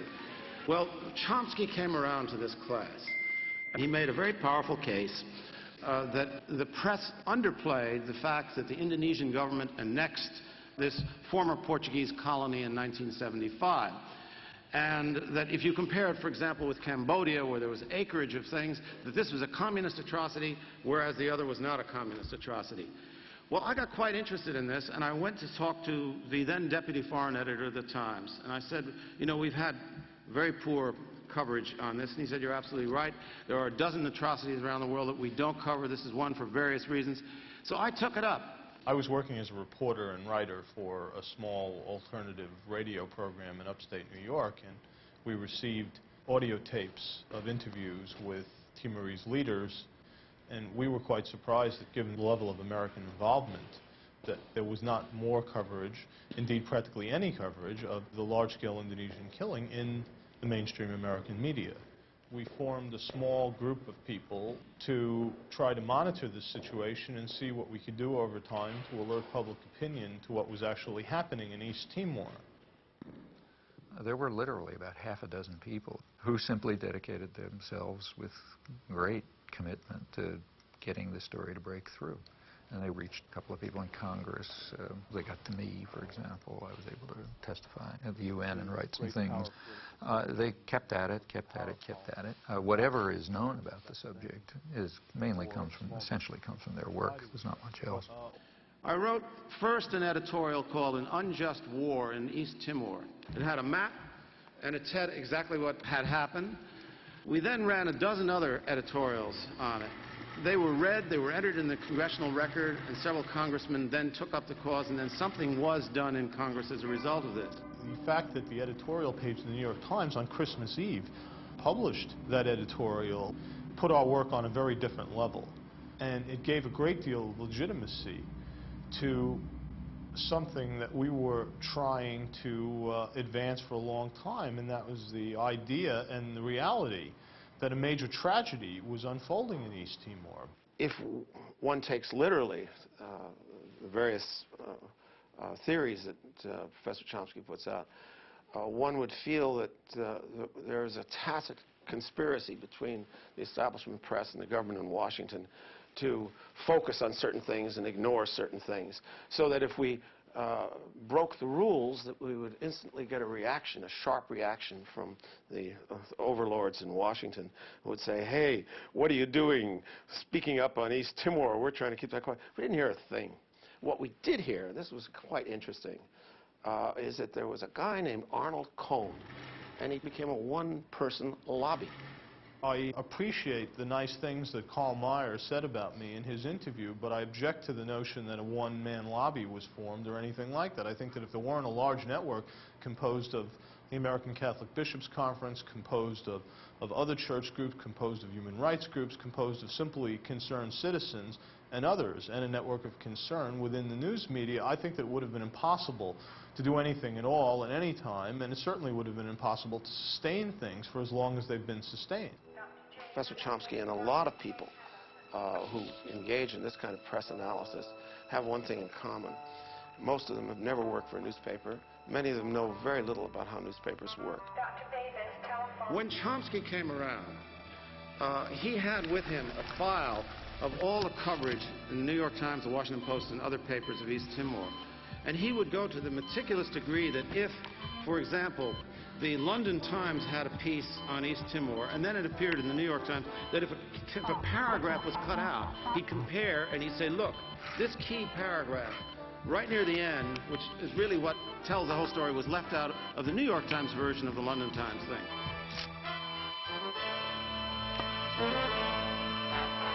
There was a story in the London Times which is pretty accurate. The New York Times revised it radically. Didn't just leave a paragraph out. They revised it and gave it a totally different cast.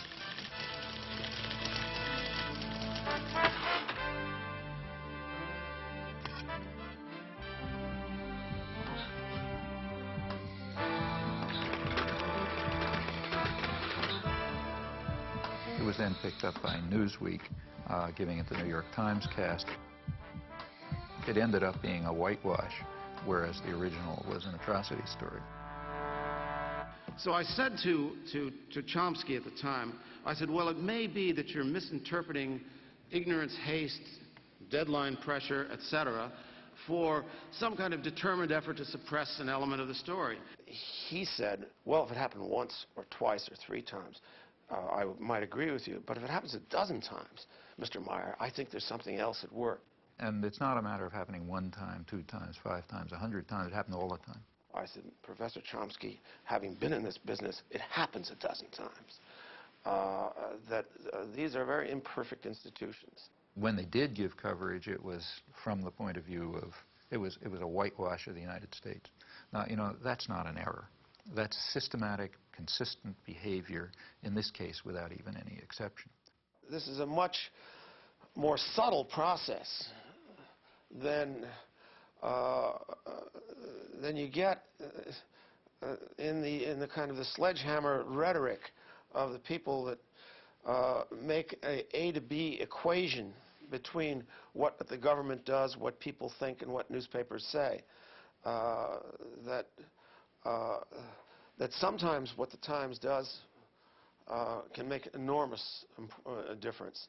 At other times, it has no influence whatsoever. So one of the greatest tragedies of our age is still happening in East Timor. The Indonesians have killed up to 1/3 of the population. They're in concentration camps. They conduct large-scale military campaigns against the people who are resisting. Campaigns with names like Operation Eradicate or Operation Clean Sweep. Timorese women are subjected to a forced birth control program. In addition, they're bringing in a constant stream of Indonesian settlers to take over the land. Whenever people are brave enough to take to the streets in demonstrations or show the least sign of resistance, they just massacre them. It's sort of like Indonesia. If we allow them to continue to stay in East Timor, the international community, they will simply digest East Timor and turn it into, trying to turn it into cash crop. I mean, this is way beyond just demonstrating the subservience of the media to power. I mean, they have real complicity in genocide in this case. The reason that the atrocities can go on is because nobody knows about them. If anyone knew about them, there'd be protests and pressure to stop them. So therefore, by suppressing the facts, the media are making a major contribution to some of probably the worst act of genocide since the Holocaust. You say that what the media do is to ignore certain kinds of atrocities that are committed by us and our friends, and to play up enormously atrocities that are committed by them and our enemies. And you posit that there's a test of integrity and moral honesty, which is to have a kind of equality of treatment of corpses. Equality of principles. I mean, that every dead person should be in principle equal to every other dead person. That's not what I say at all. Well, I'm glad that's not what you say, because in fact, that's not what you do. Of course it's not what I do, nor would I say it. In fact, I say the opposite. What I say is that we should be responsible for our own actions primarily. Because your method is not only to ignore the corpses created by them, but also to ignore the corpses that are created by neither side, but which are irrelevant to your ideological That's agenda. totally untrue. Well, let me give you an example. Okay. One of your own causes that you take very seriously is the cause of the Palestinians, and a Palestinian corpse weighs very heavily on your conscience, and yet a Kurdish corpse does not. That's not true at all. I've been involved in Kurdish support groups for years. That's absolutely true. That's absolutely false. I mean, just ask the Kurdish, ask the people who are involved in, I mean, you know, they come to me, I sign their petitions and so on and so forth. In fact, if you look at the things we've written, I mean, let's take a look. I mean, I'm not Amnesty International. I can't do everything. I'm a single person. But if you read, say, take a look, say, at the book that Edward Herman and I wrote on this topic. In it, we discuss three kinds of atrocities. What we called benign bloodbaths, which nobody cares about, constructive bloodbaths, which are the ones we like, and nefarious bloodbaths, which are the ones that the bad guys do. The principle that I think we ought to follow is not the one that you stated. You know, it's a very simple ethical point. You're responsible for the predictable consequences of your actions. You're not responsible for the predictable consequences of somebody else's actions. The most important thing for me and for you is to think about the consequences of your actions. What can you affect? These are the things to keep in mind. These are not just academic exercises. We're not analyzing the media on Mars or in the 18th century or something like that. We're dealing with real human beings who are suffering and dying and being tortured and starving because of policies that we are involved in. We, as citizens of democratic societies, are directly involved in and are responsible for. And what the media are doing is ensuring that we do not act on our responsibilities and that the interests of power are served, not the needs of the suffering people, and not even the needs of the American people, who would be horrified if they realized the blood that's dripping from their hands because of the way they're allowing themselves to be deluded and manipulated by the system.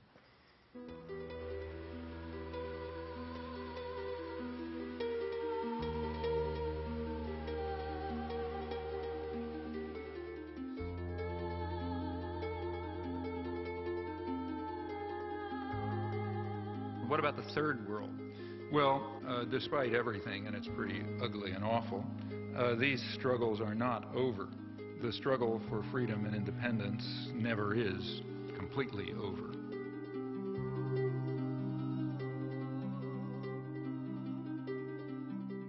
Their courage, in fact, is really remarkable and amazing. I've personally had the privilege, and it is a privilege, of witnessing it a few times in villages in Southeast Asia and Central America, and recently in the occupied West Bank, and it is astonishing to see.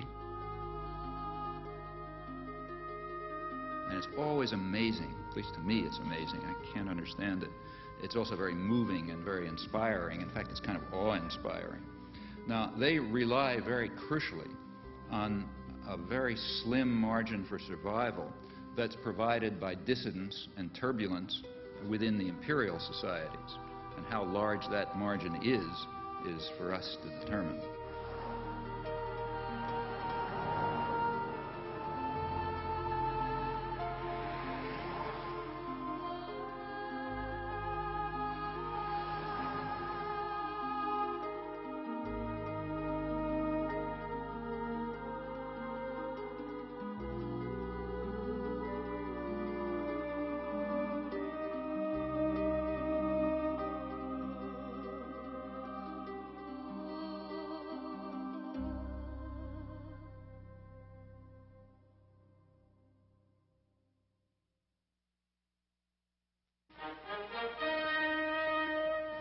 today's on-the-spot assignment, we're going to see just what's behind the making of movies.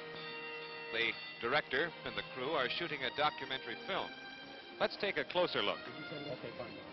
Bob, this word documentary, what would you say is the difference between a documentary film and a feature movie? Well, there are a good many differences. One would be length. Generally speaking, documentaries are a good deal shorter than feature films. Also, documentaries have something to say in the way of a message. They are informational films. Also, another term that's used interchangeably with documentary is the word actuality films. Bob, is this the thing you hold up in front of the camera before each scene? This is a clapperboard, yes.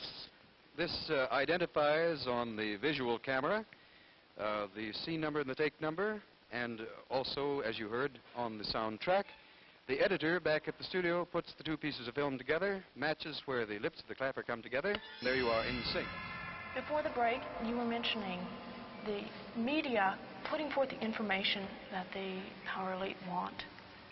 I'm not sure if I understand, how does the power elite do this, and why do we stand for it? Why does it work so well? Okay, well, I think here we have to, I mean, there are really two questions here. One, is this picture of the media true? And there you have to look at the evidence. I mean, I've given one example, and that shouldn't convince anybody. One has to look at a lot of evidence to see whether this is true. I think anyone who investigates it will find out that the evidence to support it is simply overwhelming. In fact, it's probably one of the best supported conclusions in the social sciences. But the other question is, how does it work? I'm the media guy. What'd you like? I got you an International Herald Tribune. You want that? Anything in a Western language which doesn't include What do you got? Financial Times? Absolutely. That's the only paper that tells the truth. Did you get the one where they've been debating back and forth? NRC Handelsblatt. Handelsblatt. Okay, that's the...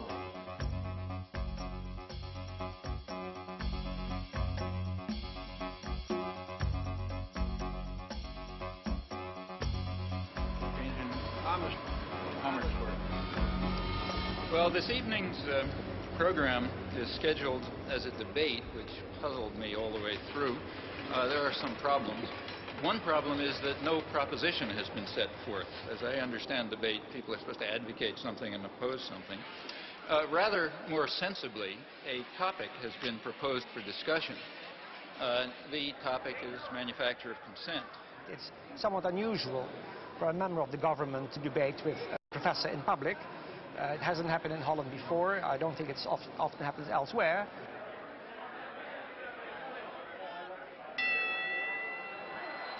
Mr. Borgestein, the floor is yours. Now, we all know that a theory can never be established merely by examples. It can only be established by showing some internal inherent logic. Professor Chomsky has not done so. Professor Chomsky? He's quite right when he says you can't just pick examples. You have to do them in a rational way. That's why we compared examples. The truth is that things are not as simple as Professor Chomsky maintains. Another of Professor Chomsky's case studies concerns the treatment that Cambodia has received in the Western press. Here he goes badly off the rails.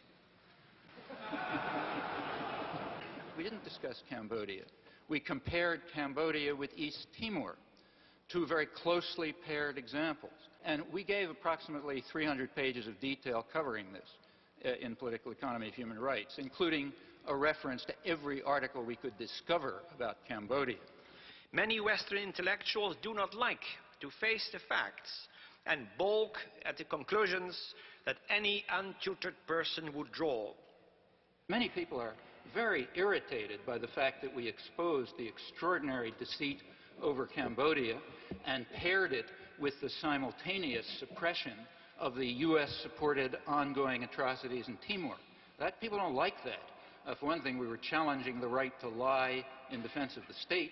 For another thing, we were exposing the apologetics and support for actual ongoing atrocities. That doesn't make you popular. Where did he learn about the atrocities in East Timor or in Central America, if not in the same free press which he so derides? You can find out where I learned about them by looking at my footnotes. I learned about them from human rights reports, from church reports, from refugee studies, and extensively from the Australian press. there was nothing from the American press because it was silenced. Chairman, this is an attempt at intellectual intimidation. These are the ways of the bully. Professor Chomsky uses the oldest debating trick on record. He erects a man of straw and proceeds to hack away at him. Professor Chomsky calls this the manufacture of consent. I call it the creation of consensus. In Holland we call it draagvlak, which means foundation. Professor Chomsky thinks it is deceitful, but it is not. In a representative democracy, it means winning people for one's point of view. But I do not think that Professor Chomsky believes in representative democracy. I think he believes in direct democracy. With Rosa Luxemburg, he longs for the creative, spontaneous, self-correcting force of mass action. That is the vision of the anarchists. It is also a boy's dream. Those who believe in democracy and freedom have a serious task ahead of them. What they should be doing, in my view, is dedicating their efforts to helping the despised common people to struggle for their rights and to realize the democratic goals that constantly surface throughout history. They should be serving not power and privilege, but rather their victims. Freedom and democracy are by now not merely values to be treasured, they are quite possibly the prerequisite to survival. It's a conspiracy theory, pure and simple. It is not borne out by the facts. Mr. Chairman, I have to go to Amsterdam. If you'll excuse me, I'm leaving.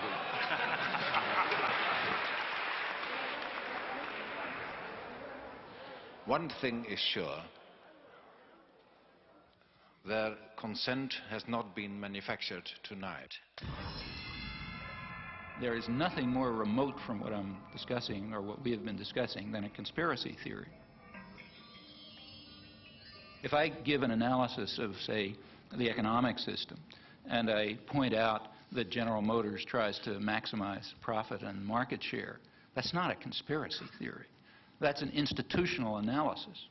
It has nothing to do with conspiracies. And that's precisely the sense in which we're talking about the media. The phrase conspiracy theory is one of those that's constantly brought up, and I think its effect simply is to discourage institutional analysis. Do you think there's a connection somehow about what the government wants us to know and what the media tell us? It's not communism, but I think to a certain point, it is sensitized. They don't always tell, I guess, John, they don't always tell the truth the way it goes, huh? Got that right. Do you think that the information you're getting from this newspaper is biased in any way? Or? Oh, yeah. I think by and large it's well done. You get both sides of the stories. You get the liberal side and the conservative side, so to speak. But I don't think you get a very balanced picture because they only have 20 seconds, 30 seconds for a news item or whatever, and they're going to pick out a highlight, and every network is going to cover the same highlight, and that's all you're going to see. You get what they want you to hear. You think they're biased in some way then? Yeah. Here we go. See you later.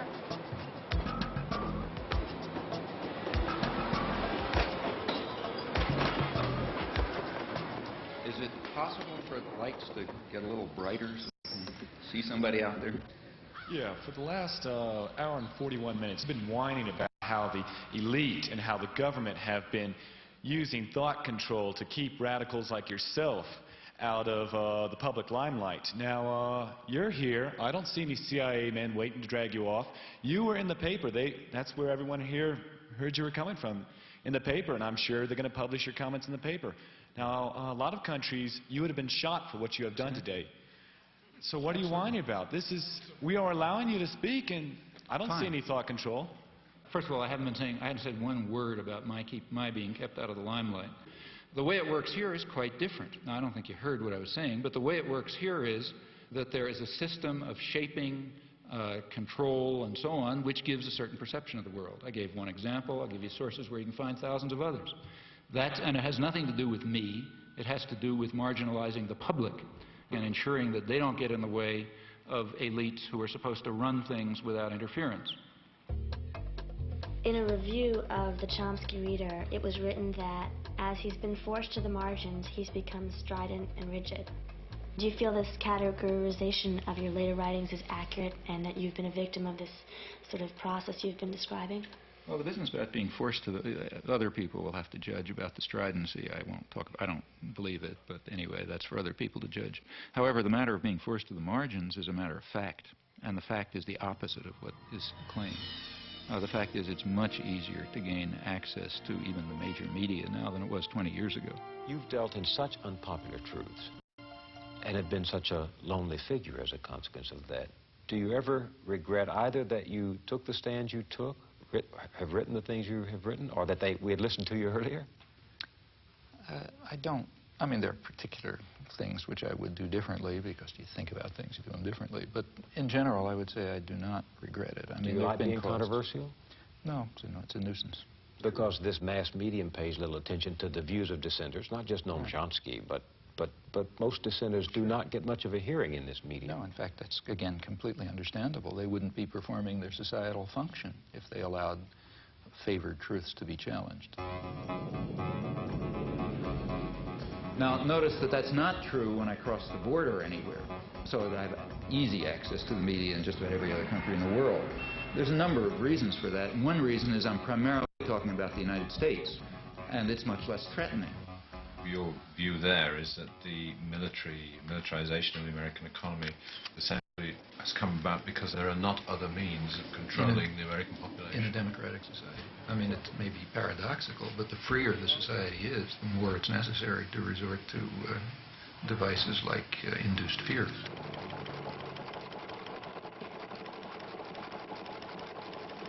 Okay, I'll go along with that. Arguably, he is the most important intellectual alive today. And if my program can give him 500,000 people listening or 750,000 people listening, I'll be delighted. Okay, Professor, and you're on time. Wartime planners understood that actual war aims should not be revealed. Part of the reason why the media in Canada and Belgium and so on are more open is that it just doesn't matter that much what people think. It matters very much what the politically articulate sectors of the population, those narrow minorities, think and do in the United States because of its overwhelming dominance on the world scene. But of course that's also a reason for wanting to work here. What we might call the fifth freedom, the freedom to rob, exploit, and dominate, and to curb mischief by any feasible means. Let's conclude, not include. The United States is ideologically narrower in general than other countries. Furthermore, the structure of the American media is such as to pretty much eliminate critical discussion. Our guests are as far apart on the contra question as American intellectuals can be. Now, if we had the slightest concern with democracy, which we do not in our foreign affairs and never have, we would turn to countries where we have influence, like El Salvador. Now, in El Salvador, they don't call the archbishop bad names. What they do is murder him. They do not censor the press. They wipe the press out. They sent the army in to blow up the church radio station. The editor of the independent newspaper was found in a ditch, mutilated and cut to pieces with machete. May I continue? I did not interrupt you. Don't you ever want to put a time value on anything you say, or do you want to lie systematically? I'm talking about 1980. You are a systematic liar. Did these things happen or didn't they? These things did not happen in the context in which you suggest at all. You are a phony, mister, and it's time that the people read you correctly. It's clear why you want to divert me from the discussion that No, it's not. It's because you just get tired of rubbish. But let's continue with... Except we can't. I'm afraid we're out of time. We thank you both, John Silver and Noam Chomsky. Okay. Last time you were here, you spoke about how when you go overseas you are given access to the mass media. But here that doesn't seem to be the case. Has that changed at all? Have you ever been invited to appear on Nightline or Brinkley? Yes, I have a couple times been invited to speak on Nightline. Couldn't do it. I had another talk and something or other. And to tell you the honest truth, I don't really care very much. FAIR, the media monitoring group, published a very interesting study of Nightline. It shows that their conception of a spectrum of opinion is ridiculously narrow, at least by European or world standards.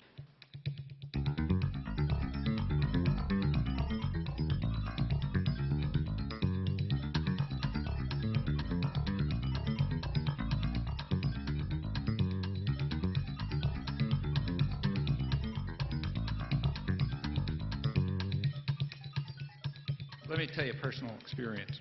I happened to be in Madison, Wisconsin, on a listener-supported radio station, community radio station, a very good one. I was having an interview with the news director. I've been on that program dozens of times, usually by telephone. And he's very good. He gets to all sorts of people. And he started the interview by playing for me a tape of an interview that he had just had and had broadcast with the guy who's some mucky-muck in Nightline. I think his name is Jeff Greenfield or some such name. Does that name mean anything?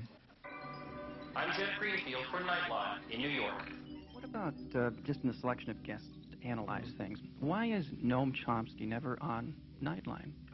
I couldn't begin to tell you. He's one of the leading intellectuals in the entire world. I have no idea. I mean, I can make some guesses. He may be one of the leading intellectuals who can't talk on television. You know, that's a standard that's very important to us. If you got a 22-minute show and a guy takes 5 minutes to warm up, now I don't know whether Chomsky does or not, he's out. One of the reasons why Nightline has the usual suspects is one of the things you have to do when you book a show is know that the person can make the point within the framework of television. And if people don't like that, they should understand it is about as sensible to book somebody who will take 8 minutes to give an answer as it is to book somebody who doesn't speak English. But in the normal given flow, that's another culture-bound thing. We've got to have English-speaking people. We also need concision. So Greenfield, or whatever his name is, hit the nail on the head. The U.S. media are alone in that it is, you must meet the condition of concision. You got to say things between two commercials or in 600 words. And that's a very important fact, because the beauty of concision, you know, saying a couple of sentences between two commercials, the beauty of that is that you can only repeat conventional thoughts. I was reading Chomsky 20 years ago. I think his notion, didn't he co-author a new book called Engineering Consent or The Manufacturing of Consent? I mean, some of that stuff to me looks like it's from Neptune. This is the first time the Neptune system has been seen clearly by human eyes.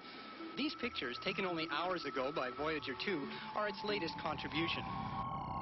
You know, he's perfectly entitled to say that I'm seeing it through a prism, too. But my view of that, of his notions about the limits of debate in this country, is absolutely wacko. Suppose I get up on Nightline, say, I'm given whatever it is, 2 minutes, and I say Gaddafi is a terrorist, Khomeini is a murderer, you know, et cetera, et cetera. The Russians, you know, invaded Afghanistan, all this sort of stuff. I don't need any evidence. Everybody just nods. On the other hand, suppose you say something that just isn't regurgitating conventional pieties. Suppose you say something that's the least bit unexpected or controversial. Suppose you say, I mean, the biggest international terror operations that are known are the ones that are run out of Washington. Or suppose you say, what happened in the 1980s is the U.S. government was driven underground. Suppose I say the United States is invading South Vietnam, as it was. The best political leaders are the ones who are lazy and corrupt. If the Nuremberg laws were applied, then every post-war American president would have been hanged. The Bible is probably the most genocidal book in our total canon.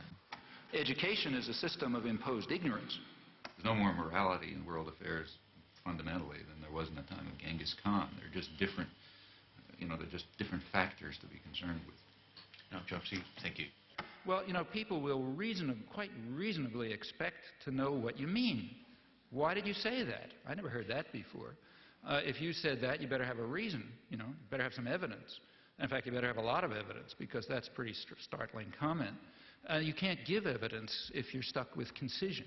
You know, that's the genius of this structural constraint.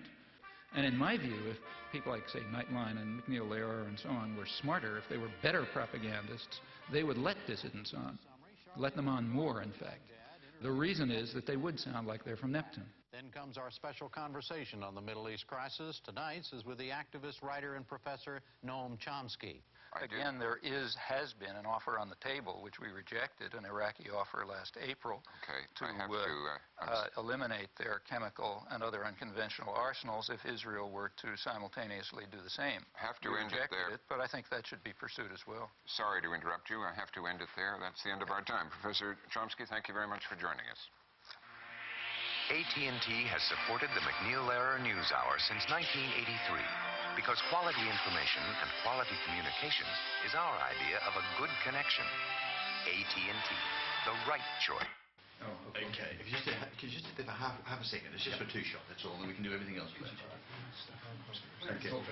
Yeah, what about the mic? Is that Mark, I think there's some stuff hanging around there. Right, the idea of this one is it's just a shot where I'm seen talking to you and you're seen listening to me. I'll ask you, though, if you don't speak to me or move your lips so that I can be seen to be asking you a question. The reason for the shot is simply this. I'm used to it. Okay, just don't talk to me and I'll keep going, that's the thing. The reason for the shot, I'll explain it through because I usually find that's the easiest way to do it. The reason for the shot is I need a shot where you're sitting and seen, listening to me while I'm asking you a question. We can use the shot to introduce you, explain who you are, where you fit into the piece I'm doing. But if you don't speak to me, I can also use... Got it? Okay, thanks for your time. Righto. If there is a narrower range of opinion in the United States, and it is harder to express a variety of different opinions, why do you live in the U.S.? Well, I think well, first of all, it's my country, and secondly, it's in many ways, as I said before, it's the freest country in the world. I mean, I think there's more possibilities for change here than in any other country I know. But again, comparatively speaking, it's the country where the state is probably most restricted. But isn't that what you should be looking at comparatively rather than in absolute terms? But you don't create that impression. On the contrary, well, maybe I don't give the impression. I certainly say it often enough. What I've said over and over again, and I've been saying it all tonight, I've written it 1,000,000 times, is that the United States is a very free society. It's also a very rich society. Of course, the United States is a scandal from the point of view of its wealth. I mean, given the natural advantages that the United States has in terms of resources and lack of enemies and so on, the United States should have a level of health and welfare and so on that's, you know, an order of magnitude beyond anybody else in the world. We don't. The United States is last among 20 industrialized societies in infant mortality. That's a scandal of American capitalism. And it ends up being a very free society, which does a lot of rotten things in the world. Okay?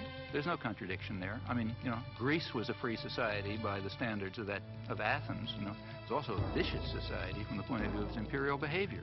There's virtually no correlation between maybe none, between the internal freedom of a society and its external behavior.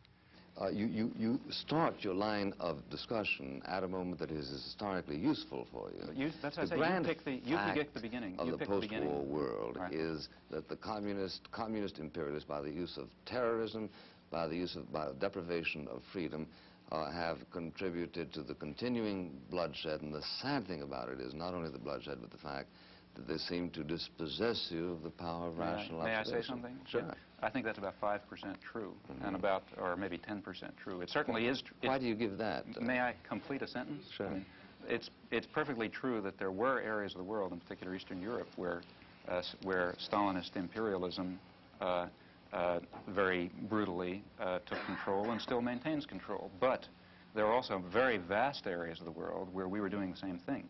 And there's quite an interplay in the Cold War. You see, what you just described is I believe, a mythology about the Cold War, which might have been tenable 10 years ago, but which is quite inconsistent with contemporary scholarship. Ask a Czech.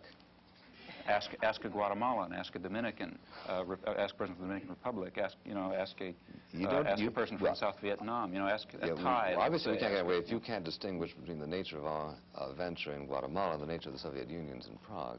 Then we have real difficulty. Explain me the difference. Sorry. Now, what about making the media more responsive and democratic? Well, there are very narrow limits to that. It's kind of like asking, how do we make corporations more democratic?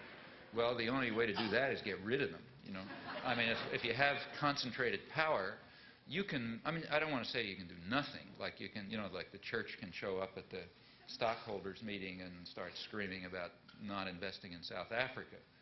And sometimes that has marginal effects. I don't want to say it has no effects. But you can't really affect the structure of power, because to do that would be a social revolution. And unless you're ready for a social revolution, that is, power is going to be somewhere else, the media are going to have their present structure and they're going to represent their present interests. Now, that's not to say that one shouldn't try to do things. I mean, it makes sense to try to push the limits of a system. It only takes one or two people that think they have integrity as journalists to give you some good press. See, that's important, and that goes back to something that came up before. I mean, there's a lot, there are things are complex. It's not monolithic. I mean, the mass media themselves are complicated institutions with internal contradictions. So on the one hand, there's the commitment to indoctrination and control. But on the other hand, there's the sense of professional integrity. She works alone, as her own boss, writing newspaper columns and producing radio commentaries for a hodgepodge of small clients across the country. This so-called leather-lung Texan has been firing questions at our chief executives for almost 40 years. Many a young man in this country is being disillusioned totally by his government these days. Well, this is a question which you very properly bring to the attention of the nation. It's not that we haven't been holding press conferences. I was just waiting for Sarah to come back. Mr. President, that's very nice of you, and I appreciate it. Sir, I want to call your attention to a real problem we've got in this country today. Those unique and often terrifying McClendon questions reflect her desire to dig out information. And I wanted to ask your new man what he feels. With enough know-how and persistence, she usually gets her man. What would you do if you were in a situation where you were trying to be an honest reporter and you were worried sick about your country and you saw how sick it was and you were facing this weak White House and a weak Congress as a reporter? What would you do? Well, I think there are a lot of reporters who do a very good job. In fact, I have a lot of friends in the press who I think do a terrific job. I know they are, but I mean they want to. But now what? Well, you have to first of all you have to understand what the system is, and smart reporters do understand what it is. You have to understand what the pressures are, what the commitments are, what the barriers are, and what the openings are. Like right after the Iran-Contra hearings, a lot of good reporters understood, well, things are going to be a little more open for a couple of months. So they could ram through stories that they knew they couldn't even talk about before. After Watergate. And the same after Watergate. And then, it closes up again and so on. Most people, I imagine, simply internalize the values. That's the easiest way and the most successful way. You just internalize the values, and then you regard yourself, in a way correctly, as acting perfectly freely. All right, let's get to the White House now, where I think veteran correspondent Frank Sesno could tell us a little bit about self-censorship. That inertial guidance system is always going on, isn't it? Is there any formal censorship there? Well, there's no self-censorship, Reed. If somebody tells me something, I'm going to pass it on, unless there's a particular and compelling reason not to. I can't deny that I wouldn't like to have access to the Oval Office and all the same maps and charts and graphs that the president's looking at, but that's not possible, it's not realistic, and it's probably not even desirable.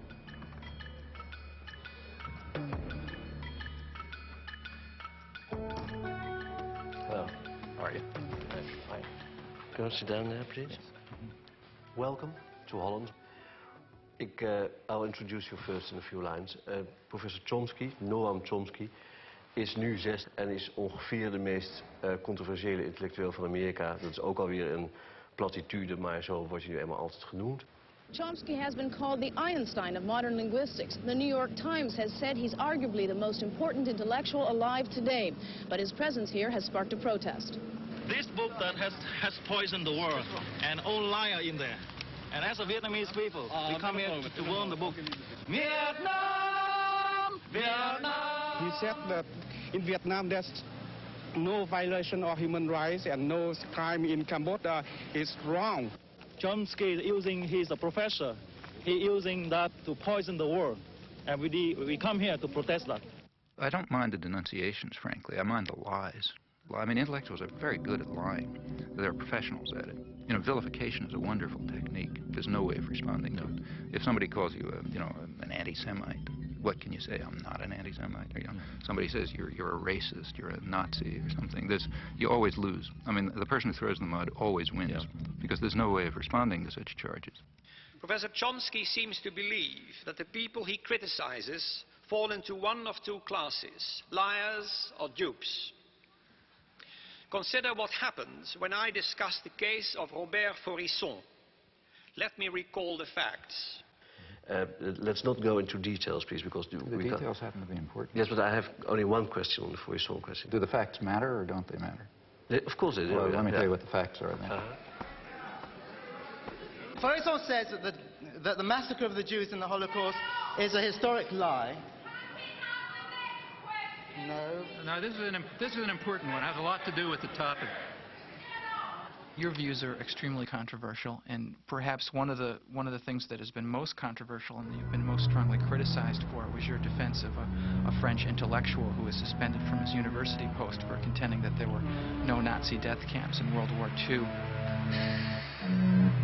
My name is Robert Fourisson. I am 60. I am university professor in Lyon, France. Behind me, you may see the courthouse of Paris, the Palais de Justice. In this place, I was convicted many times at the beginning of the 80s. I was charged by 9 associations, mostly Jewish associations, for inciting hatred, racial hatred, for racial defamation, for damage by falsifying a story. Professor Chomsky and a number of other intellectuals signed a petition in which Fourisson is called a respected professor of literature who merely tried to make his findings public. Perhaps we can start with just the story of Robert Fourisson and your involvement. More than 500 people signed, maybe 600, mostly universitaires, scholars. And what happened to the other 499 of them? How come we only hear about Chomsky's signature? Well, I think it's because Chomsky is in himself a kind of political power. I signed a petition calling on the tribunal to defend his civil rights. At that point, the French press, which apparently has no conception of freedom of speech, concluded that since I had called for his civil rights, I was therefore defending his theses. Fourisson then published a book in which he tried to prove that the Nazi gas chambers never existed. What we deny is that there was an extermination program and an extermination actually, especially in gas chambers or gas vans. The book contains a preface written by Professor Chomsky in which he calls Fourisson a relatively apolitical sort of liberal. A communist is a man, a Jew is a man, a Nazi is a man, I am a man. Are you a Nazi? I am not a Nazi. How would you describe yourself politically? Nothing. The preface that you wrote, whether you retracted it. That's not the preface that I wrote, because I never wrote a preface. And you know that I never wrote a preface. Yeah, he's referring to a statement of mine on civil liberties, which was added to a book in which Fourisson, excuse me. Yes, I used... And the language you use has meaning. That's right. And the language I use... Apolitical liberal, or as someone whose views can be dignified by the words findings or conclusions, that is a judgment, and that is a favorable judgment of his views. On the contrary. Can I continue with the facts? Yes, you can continue with the facts for hours, but I mean, but there are few facts that, yeah, okay. Let's get to the so-called preface. I was then asked by the person who organized the petition to write a statement on freedom of speech, just banal comments about freedom of speech, pointing out the difference between defending a person's right to express his views and defending the views expressed. So I did that. I wrote a rather banal statement called Some Elementary Remarks on Freedom of Expression, and I told him, do what you like with it. So Pierre produced a book which all the arguments of Fourisson were to be put in front of the court. And we thought wise to use the text of Noam Chomsky as a kind of warning, a foreword, to say that it was a matter of freedom of expression, freedom of thought, freedom of research. Why did you try at the last moment to get it back from the book? That's the one thing I'm sorry about. But that's the real important thing. It's not. Of course. You mean the fact that I tried to retract it? With that you said it was wrong of you to do it. See, in fact, take a look at what I wrote a letter, which was then publicized, in which I said, look, things have reached the point where the French intellectual community simply is incapable of understanding the issues. At this point, it's just going to confuse matters even more if my comments on freedom of speech happen to be attached to this book, which I didn't know existed. So just to clarify things, you better separate them. Now, in retrospect, I think I probably shouldn't have done that. I should have just said, fine, then let it appear, because it ought to appear. But that's, apart from that, I regard this as not only trivial, but as compared with other positions I've taken on freedom of speech, invisible. I do not think that the state ought to have the right to determine historical truth and to punish people who deviate from it. I'm not willing to give the state that right, even if they happen to But are you denying that the gas chambers ever existed?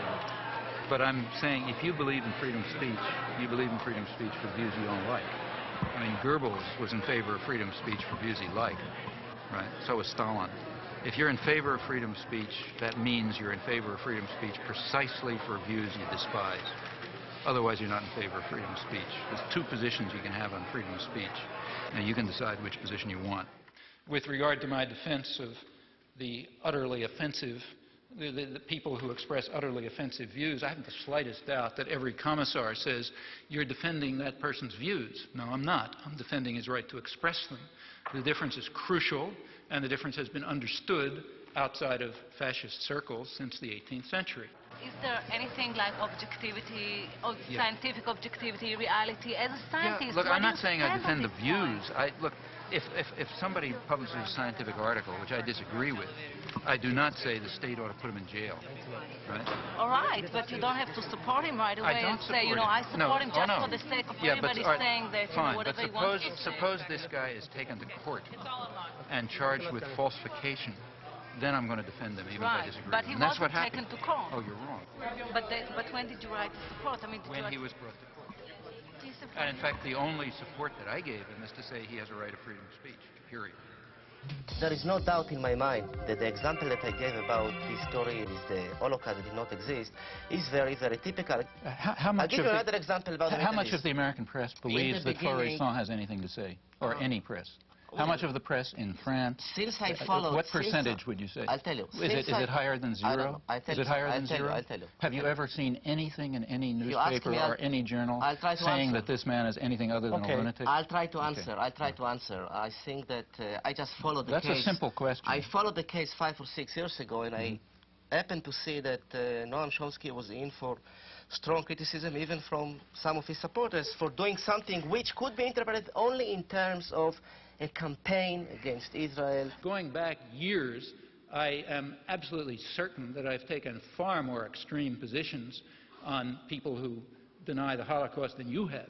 For example, you go back to my earliest articles and you will find that I say that even to enter into the arena of debate on the question of whether the Nazis carried out such atrocities is already to lose one's humanity. So I don't even think you ought to discuss the issue if you want to know my opinion. But if anybody wants to refute Coercion, there's certainly no difficulty in doing so.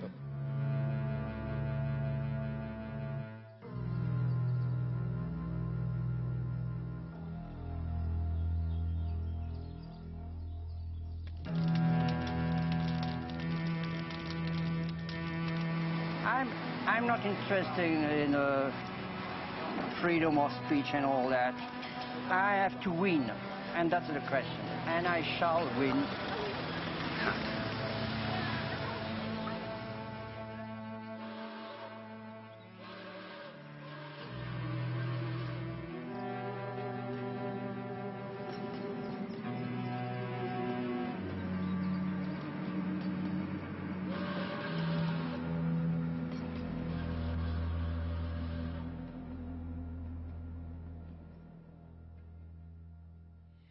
I'm just an ordinary mom who just thinks in terms of, I don't want to someday be holding my grandchildren and watching something horrible happen and feel like I didn't do anything.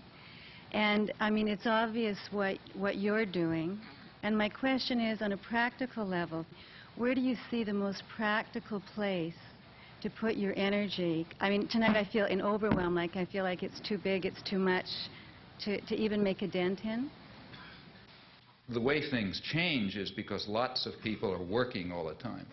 And, you know, they're working in their communities, in their workplace, or wherever they happen to be, and they're building up the basis for popular movements which are going to make changes. That's the way everything has ever happened in history, you know, whether it was the end of slavery or whether it was the democratic revolutions or anything you want, you name it, that's the way it worked. You get a very false picture of this from the history books. In the history books, there's a couple of leaders, you know, George Washington or Martin Luther King or whatever. And I don't want to say that those people are unimportant, like Martin Luther King was certainly important, but he was not the civil rights movement. Martin Luther King can appear in the history books because lots of people whose names you will never know and whose names are all forgotten and who may have been killed and so on were working down in the South. When you have active activists and people concerned and people devoting themselves and dedicating themselves to social change or issues or whatever, then people like me can appear, and we can appear to be prominent, but that's only because somebody else is doing the work. My work, whether it's giving hundreds of talks a year or spending 20 hours a week writing letters or writing books, is not directed to intellectuals and politicians. It's directed to what are called ordinary people. Yeah. And what I expect from them is, in fact, exactly what they are, that they should try to understand the world and act in accordance with their decent impulses, and that they should try to improve the world. And many people are willing to do that, but they have to understand. And in fact, as far as I can see, in these things, I feel that I'm simply helping people develop courses of intellectual self-defense. What did you mean by that? What would such a course be? I don't mean go to school, because you're not going to get it there. It means you have to develop an independent mind and work on it. Now, that's extremely hard to do alone. You know? The beauty of our system is it isolates everybody. Each person is sitting alone in front of the tube. You know? Now, it's very hard to have ideas or thoughts under those circumstances. You can't fight the world alone. Some people can, but it's pretty rare. The way to do it is through organization. So courses of intellectual self-defense will have to be in the context of political and other organization. And it makes sense, I think, to look at what the institutions are trying to do and to take that almost as a key. What they're trying to do is what we're trying to combat. If they're trying to keep people isolated and separate and you know, and so on, well, we're trying to do the opposite. We're trying to bring them together. So in your local community, you want to have sources of alternative action. People with parallel concerns, maybe differently focused, but at the core, sort of similar values and a similar interest in helping people learn how to defend themselves against external power and taking control of their lives and, you know, reaching out your hand to people who need it. That's a common array of concerns. You can learn about your own values and you can figure out how to defend yourself and so on in conjunction with others. Are there one or two publications that I, as an average person, a biologist, can read to bypass this filter of our press? Now, if you ask what media can I turn to get the right answers, first of all, I wouldn't tell you that because I don't think there's an answer. The right answers are what you decide are the right answers. Maybe everything I'm telling you is wrong. Okay, could perfectly well be, I'm not God, but that's something for you to figure out. I mean, I could tell you what I think happens to be more or less right, but there isn't any reason why you should pay any attention to it. What impact do you feel alternative media is currently having or could potentially have? I'm actually a little more interested in its potential. And just to define my terms, by alternative media, I'm referring to media that are or could be citizen-controlled as opposed to state or corporate control. You know, that's what's kept people together. To the extent that people are able to do something constructive, it's because they have some way of interacting. I mean, I've always felt it would be a very positive thing, and it should be pushed as far as it can go. I think it's going to have a very hard time. There's just such a concentration of resources and power that alternative media, while extremely important, are going to have quite a battle. It's true there are things which are small successes, but it's because people have just been willing to put in incredible effort. Like, say, take Z magazine. I mean, that's a national magazine which literally has a staff of 2 and no resources. Tell us a little bit about Z magazine, what it is and what makes it different. Go ahead. Go ahead. Thank you. We just wanted to do a magazine that would address all the sides of political life: economics, race, gender, authority, political relations. And we wanted to do it in a way that would incorporate an attention to how to not only understand what's going on, but how to make things better, what to aim toward, and to provide at the same time humor, culture, a kind of a magazine that people could relate to and could get a lot out of and could participate in. And what we wanted to do, which we didn't think was provided by the existing magazines, was to give it a real activist slant so that it could be very useful to the variety of movements in the country. And we just felt there wasn't a magazine that reflected that, that inspired people and that gave people sort of a strategy and perhaps even a vision of how things could be better.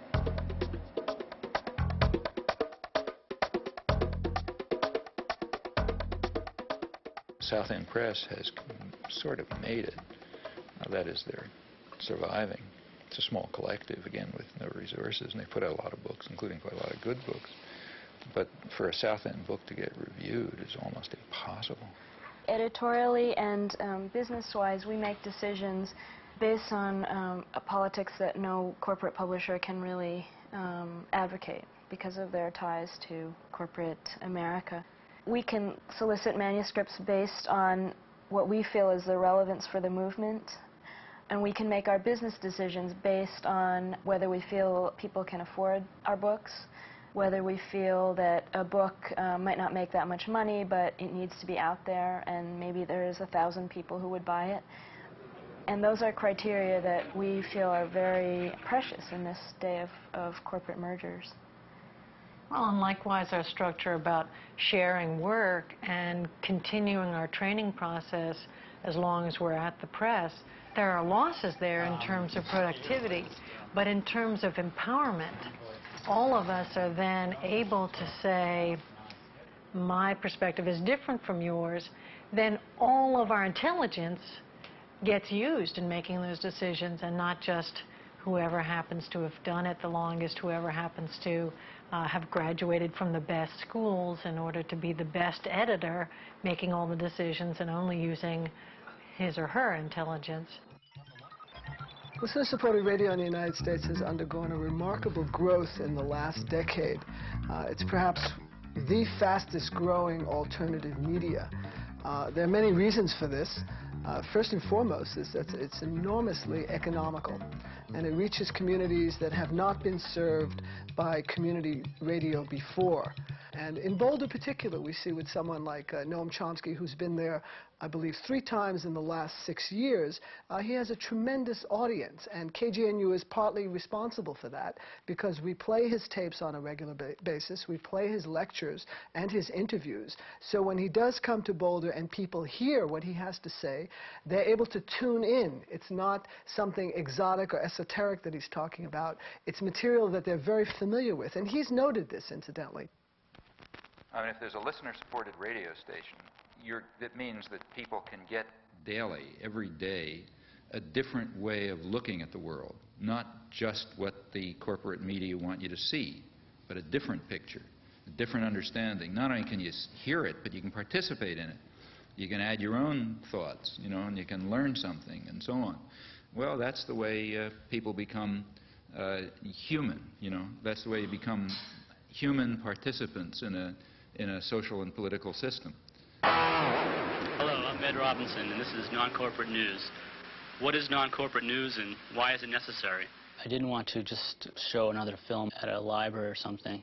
I wanted to make my own statement. I thought it would be more fun to do, and perhaps I could get other people involved in a project. Besides showing a film, we could make a film or a video. The local cable station's hooked up to 3 communities, Lynn, Swampscott, and Salem. So that's 30,000 people, or 30,000 homes, I'm not sure, but I'm sure a lot of people will see it, and it'll be the kind of people who don't go out to see a film. It'll go right into their houses, so if they're flipping through the channels, they might be able to get a completely new idea of the world.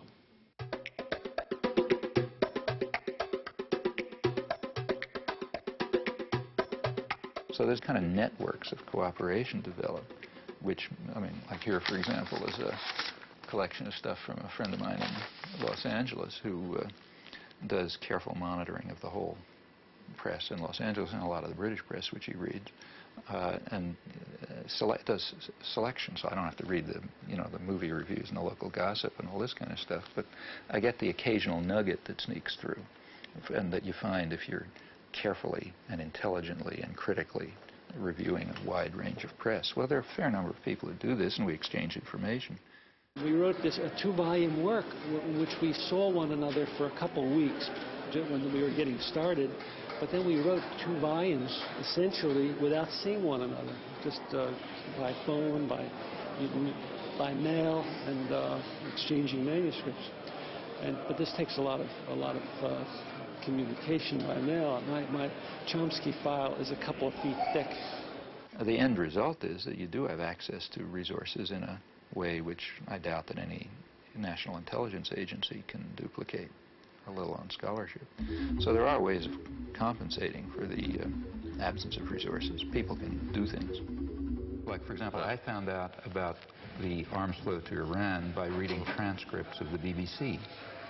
And by reading an interview somewhere with an Israeli ambassador in one city and reading something else in the Israeli press. Now, okay, the information is there, but it's there to a fanatic, somebody who wants to spend a substantial part of their time and energy exploring it and comparing today's lies with yesterday's leaks and so on. That's a research job. And it's, it just simply doesn't make any sense to ask the general population to dedicate themselves to this task on every issue. I'm not given to false modesty. There are things that I can do, and I know that I can do them reasonably well, including analysis and study, research. I mean, I know how to do that sort of thing, and I think I have a reasonable understanding of the way the world works as much as anyone can. And that turns out to be a very useful resource for people who are doing active organizing, trying to engage themselves in a way which will make it a little bit of a better world. And if you can help in those things or participate in them, well, that's that's rewarding.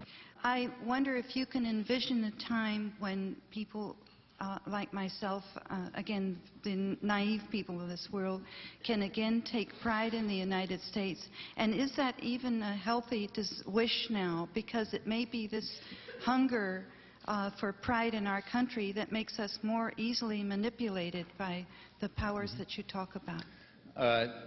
I think you first of all have to ask what you mean by your country. Now, if you mean by the country the government, I don't think you can be proud of it, and I don't think you could ever be proud of it. Or could you be proud of any government? It's not our government, and you shouldn't be. States are violent institutions. The government of any country, including ours, represents some sort of domestic power structure, and it's usually violent. States are violent to the extent that they're powerful. That's roughly accurate. You look at American history, it's nothing to write home about. Why are we here? We're here because, say, some 10 million Native Americans were wiped out. That's not very pretty. Until the 1960s, it was still cowboys and Indians. In the 1970s, for the first time, really, it became possible even for scholarship to try to deal with the facts as they were. For example, to deal with the fact that the Native American population was far higher than had been claimed, millions higher, maybe as many as 10 million higher than had been claimed, and that they had an advanced civilization, and that there was something akin to genocide that took place. Now, we went through 200 years of our history without facing that fact. One of the effects of the 1960s is it's possible to at least begin to come to think about the facts. Well, that's an advance. Do you think that this activism 20 years ago has made a difference in how our society operates now? It has not changed the institutions and the way they function. But it has led to very significant cultural changes. Remember, these movements of the 60s expanded in the 70s and expanded further in the 80s, and they reached into other parts of the society and different issues. A lot of things that seemed outrageous in the 60s are taken for granted today. So, for example, take the feminist movement, for example, which barely began to exist in the 60s. Now it's part of general consciousness and awareness. The ecological movements began in the 70s. The third world solidarity movements were very limited in the 60s. It was really Vietnam. And in the 60s also it was a student movement, as you say. Now it's not. Now it's mainstream America. If there is more dissidence now than you can remember, why do you go on to write that the people feel isolated? Because I think much of the general population recognizes that the organized institutions do not reflect their concerns and interests and needs.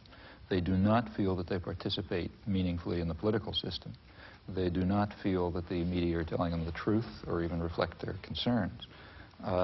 They go outside of the organized institutions to act. We see more and more of our elected leaders and know less and less of what they're doing. Yeah. This medium does that. Very striking. In fact, the presidential elections have been almost removed from the point where the public even takes them seriously as involving a matter of choice. So what do you think about what goes on in the White House? It's kept too private, I think. Yeah, they should come out. I know. People.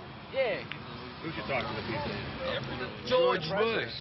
Well, it means that the political system increasingly functions without public input.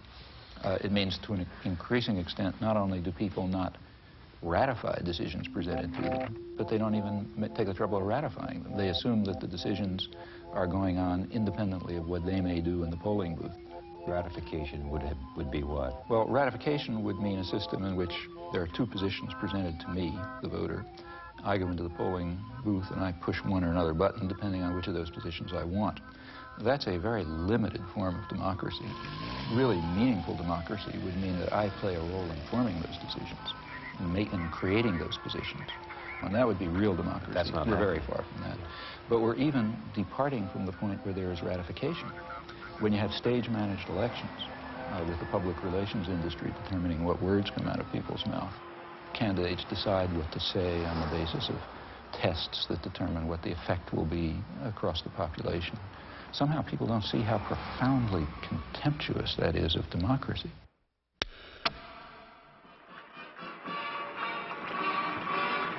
The solemn moment is near, but first, the swearing in of Dan Quayle.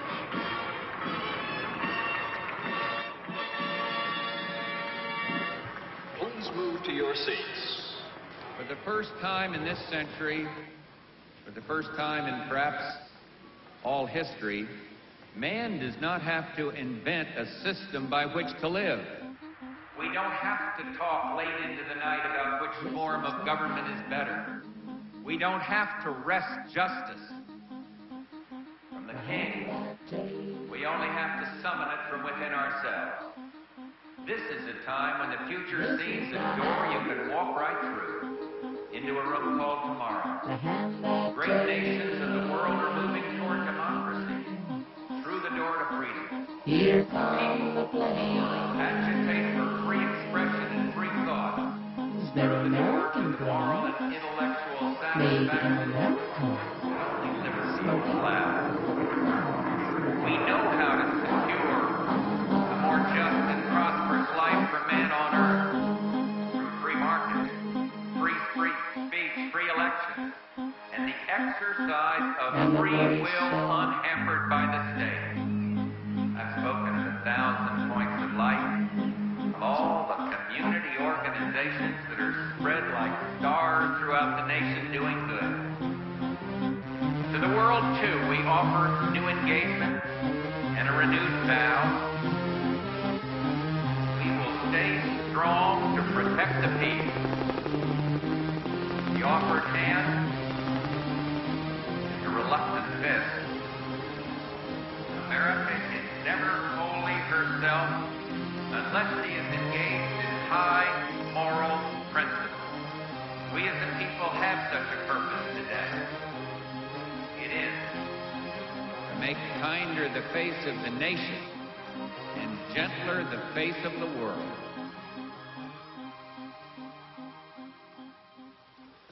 Referring back to your earlier comment about escaping from or doing away with capitalism, I was wondering what scheme, workable scheme, you would put in its place. Me? Or well, what I would, yeah. what well, would you know, you suggest to others who might be in a position to set it up and get it going? Well, I mean, I think that what used to be called centuries ago wage slavery is intolerable. I mean, I don't think people ought to be forced to rent themselves in order to survive. I think that the economic institutions ought to be run democratically by their participants, by the communities in which they exist, and so on. And I think basically through various kinds of free association. Historically, have there been any sustained examples on any substantial scale of societies which approximated to the anarchist ideal? There are small societies, small in number, that have, I think, done so quite well, and there are a few examples of large-scale libertarian revolutions which were largely anarchist in their structure. As to the first, small societies extending over a long period, I myself think the most dramatic example is perhaps the Israeli kibbutzim, which for a long period, may or may not be true today, really were constructed on anarchist principles, that is, of direct worker control, integration of agriculture, industry, service, personal life on an egalitarian basis with direct and, in fact, quite active participation in self-management, and were, I should think, extraordinarily successful.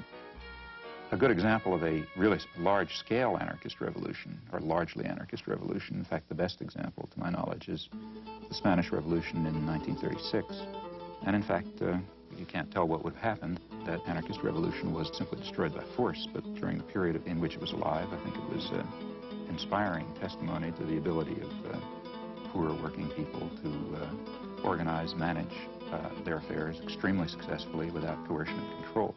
How far does the success of libertarian socialism or anarchism as a way of life really depend on a fundamental change in the nature of man, both in his motivation, his altruism, and also in his knowledge and sophistication? I think it not only depends on it, but in fact, the whole purpose of libertarian socialism is that it will contribute to it. It will contribute to a spiritual transformation, precisely that kind of great transformation in the way humans conceive of themselves and their ability to act, to decide, to create, to produce, to inquire, precisely that spiritual transformation that social thinkers from the left Marxist tradition, from Luxemburg, say, on over through anarcho-syndicalists have always emphasized. So on the one hand, it requires that spiritual transformation. On the other hand, its purpose is to create institutions which will contribute to that transformation.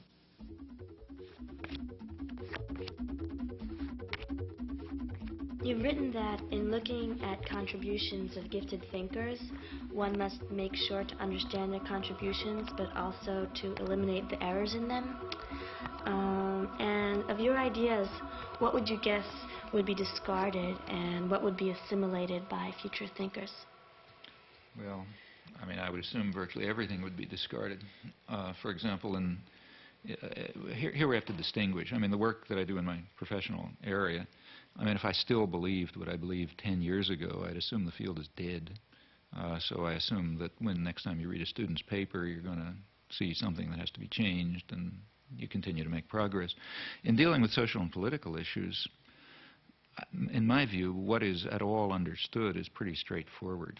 I don't think that there may be deep and complicated things, but if so, they're not understood.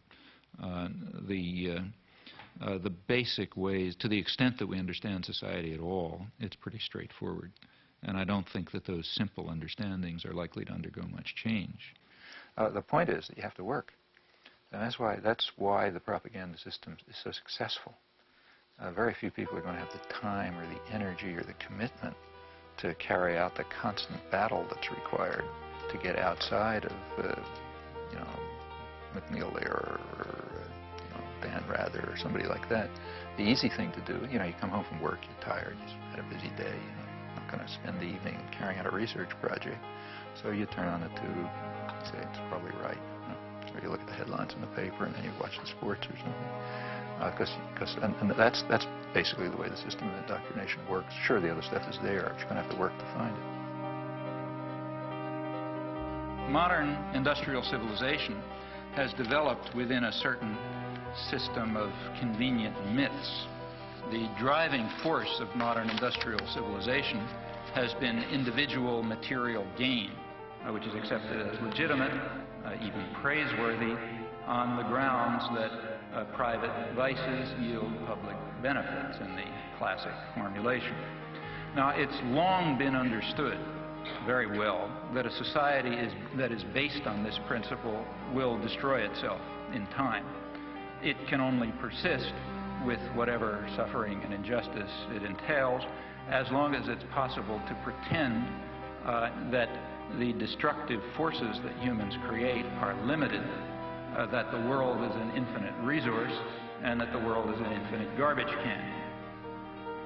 At this stage of history, either one of two things is possible. Either the general population will take control of its own destiny and will concern itself with community interests, guided by values of solidarity and sympathy and concern for others, or alternatively, there will be no destiny for anyone to control.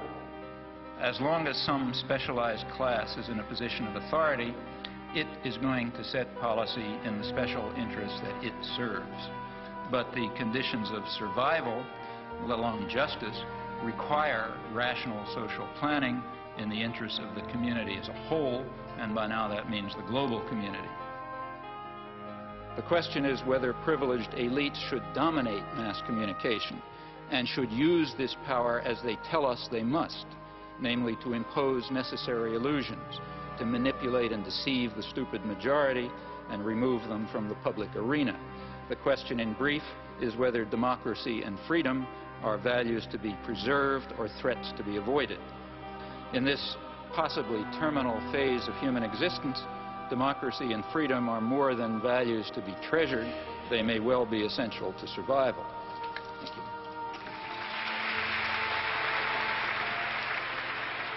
you. He's up there thinking for himself, and he's deciphering this tremendously overweighted body of information, which he puts into an order and gives you the feeling that you can do the same thing, that the whole thing is decipherable. And he also gives you the sense that there is a source, there's a center to a dissenting population, although we feel that there's no center. And I think that is what reactivated in me a desire to get reacquainted with the political scene after 30 years of alienation from it. You do hundreds of interviews and lectures, and you're dealing with massacres in East Timor and invasions of Panama, etc. Pretty horrific stuff, death squads. What keeps you going? I mean, don't you get burned out on this material? Well, you know, it's mainly a matter of whether you can look yourself in the mirror, I think. Oh, gotta go. Get these big boys down. Okay. Maybe you can sing All Aboard for us. Okay. All aboard!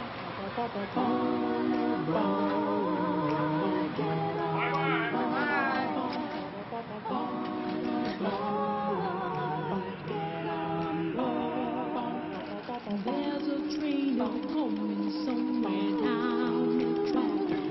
The people who ain't ready better sit back.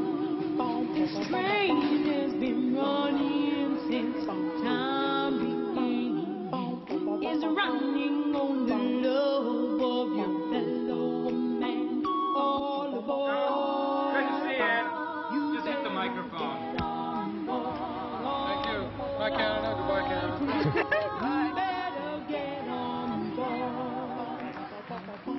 I think I've gone past the hour that you agreed to.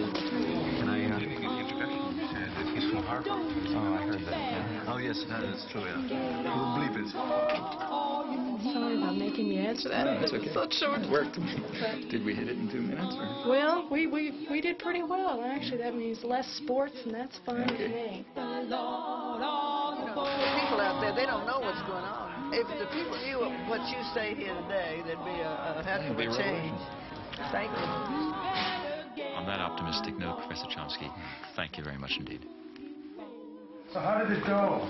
Oh, I thought it was sort of technical sounding, but there wasn't much of a rhythm.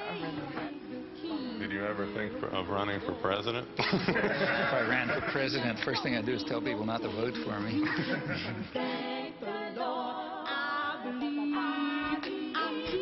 This guy's got to go home. He really does. Yeah. And people still believe that the Celtics Boston are the world champions.